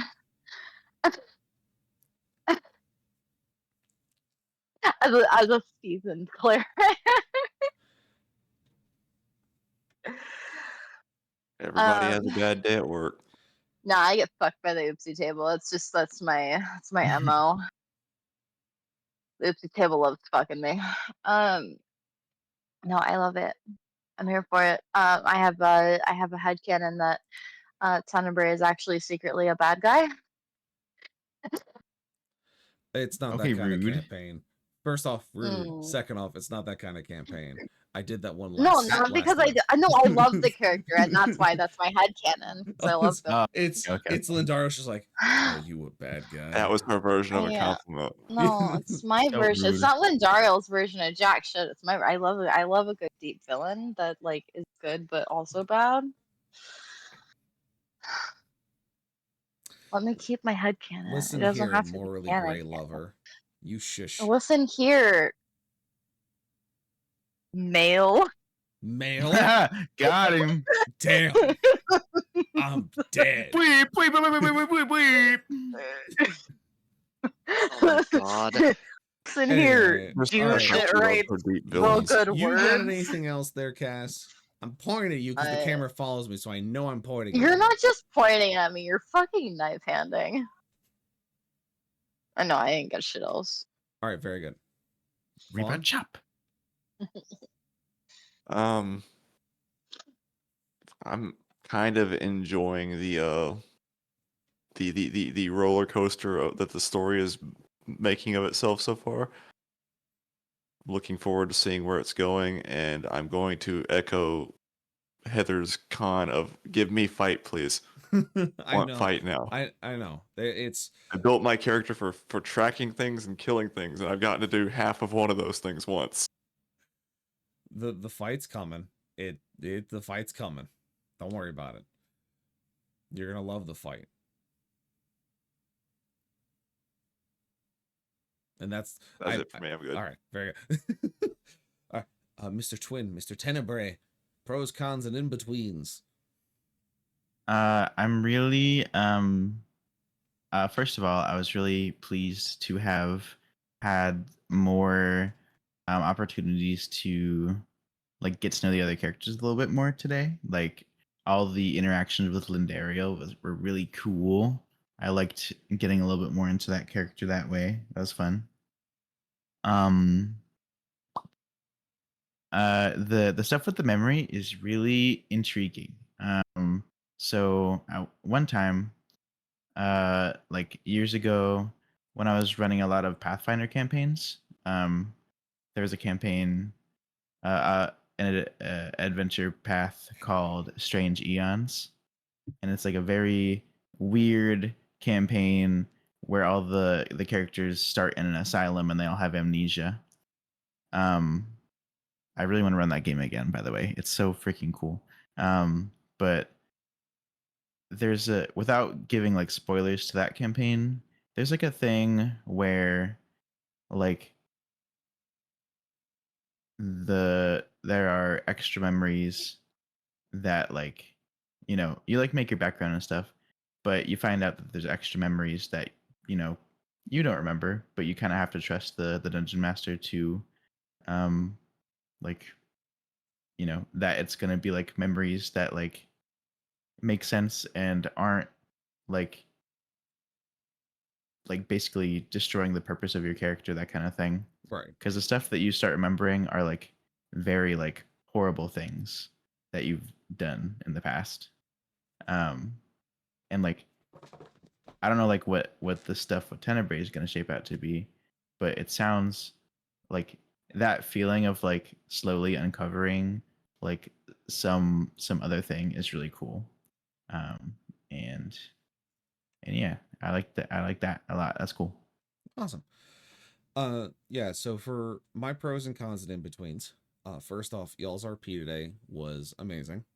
I love having all of you here, being a little bit more seasoned across the edges, all playing characters you're kind of comfortable with. Y'all being able to not only run with a scene suggestion, but also role play through the whole thing, adding stuff that I may not have thought of that is like a good scene detail or a good interaction detail or something to interject on and let you kind of play off of and give you choices, such as do you school your emotion or do you try and hide it away? If someone's looking at it, do they want to roll insight to try and look into things, or are they just not going to focus on it because it's their character? And basically giving you guys those what I call the tales from formula, where it gives you, or very much like Mass Effect, where it just basically gives you dialogue choices, giving you guys that choice in that moment to kind of pick what you want to do, makes that RP a little more flavorful, because I don't know what you're going to choose, and I'm not going to let someone else choose for you. So I would like to give you that option, because like with Tenebrae, you could have hid your emotions, and that could have sparked an investigation from Ashlyn, because she could have tried to roll insight to see if you were hiding something, but then you were true in your emotions. It put them at ease, because they then kind of, it led them into then discovering, oh, these memories are repeating. So it's like it all kind of falls into play through your dialogue choices. And that's one thing I loved, is where I would give you just this little breadcrumb and you'd run with it. And I love it, because you guys are making the story full, where you're adding in these little details that make life easier, because I can either play off of them or they add to the story as a whole. And I love it. I'm here for it. It's great. Otherwise, one of the cons is my own. It's the trying to tie all the knots together currently. With this first area, it's really kind of wacky, with how everything's kind of tied. To put it in a simple sense, the direction you were supposed to go is already known to you. We'll put it that way.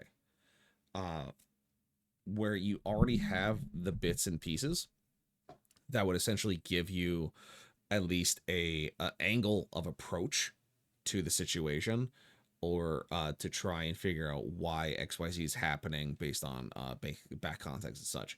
Like, there is a path in front of you that you could find by putting the threads together, but it's my fault for not making them thick enough that you can grab them like effectively. And that's why we're kind of in the situation where we are, trying to lead you guys into the next phase. But that's on me. That's trying to do, I feel like, murder mystery / memory wipe is a pain. But we're gonna make it through, and it's gonna be great. You guys are great sports about it and are doing a great job about it, and I love having you here. And yes, there will be combat next session. You will be able to stretch your legs and go smack something. You'll be able to go really show off. Yeah, show off your abilities and be all cool and stuff. And what else? We'll get through the RP in the first part of the session, kind of get you guys to where you need to be with what's happening currently, and then we'll get into the combat, because you'll eventually more than likely get there if everything goes according to reason, which we'll assume we get there. There will be punchies, I can tell you that much. Otherwise, I'm glad you're enjoying the world. I'm glad you're enjoying everything that's kind of happening inside of it. It will continue to shift as you go, This is not a like simple linear kind of situation. There is a lot of depth to it, and it makes more sense after the first area. So we're gonna get there, and it's gonna be great. But yes, good night to everyone. I'm fucking proud of you for being here, for being part of this game. You all did a fantastic fucking job as always. Thank you all for being here. Thank you, chat, for being here. And let's give a big round of applause to our players for being here tonight and being here with me to go through this story and just play these characters to such a masterful degree. Starting with our dear friend Heather Storm playing Ashlyn Storm. Yay. Our dear Castel Rose playing Lindariel.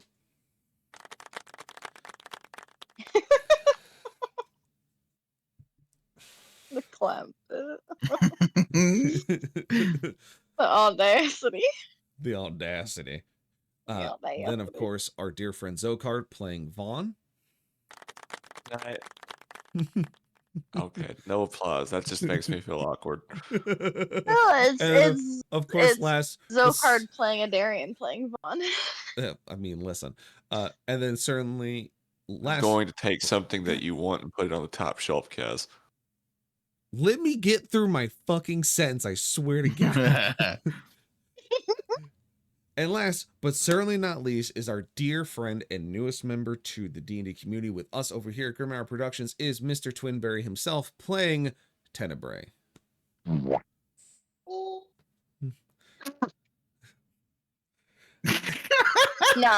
hold up.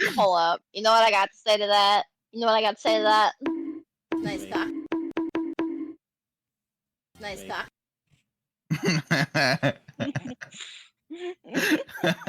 I am Grim of Grim Hour Productions. Oh no, hold up. I got a big thing. Let's all give congratulations to our wonderful DM for publishing his fucking book today. Yay! Oh. Yep. Grim, get us Someone out of should here be before dead. she does anything else. But yeah, that was the other big news today. We'll talk about it more tomorrow. Thank you all for being here. I am Grim of Grim Hour Productions. I am the Dungeon Master of this campaign of There and Be Monsters, and we will see you next Friday for episode 3. And with that, we're going to find a raid target and we're going to get out of here for the rest of the night to give sure everyone a nice hydrated rest. If you haven't drank water today, do so. If you haven't done anything creative today, fucking do it. If you haven't done your walkies, go fucking do it. I'm telling you to do so. And everyone loves to be a good bean. So I don't think I should take a walk at 12:30 in the morning, Grim. not walk outside, you dingle dangler. You said walkies. Yeah, go walk around the apartment, stretch your legs, do some lunges, carry something heavy, No, my throw it dad into will the yell air. at me. All right, then go do some squats. I don't know. Ah, I don't know what to yes, tell with you. my Rice Krispies knees. My Rice Crisp knees. I swear to Sounds everything like holy. squat might be what you need then. Them knees looking delicious. We're gonna go right into Quinn. Okay, that's it. We're Nice gonna guy. go right into Quinn. We're gonna show him some fucking love and favors. He's a cute cat boy who does fucking fantastic things from Ontario, Canada, and is a good friend of the channel and a good friend of the community. So let's go give them some love. Oh, Go he's show like them what they're doing. just They're on the other playing side. Final Fantasy Oh. 16. They've been playing it for a hot minute. They're pretty good at it, and it's a lot of fun to watch. So let's go do that. What about 14? I think they also play 14. I don't know. Anyway, goodbye, everybody. Bye-bye. I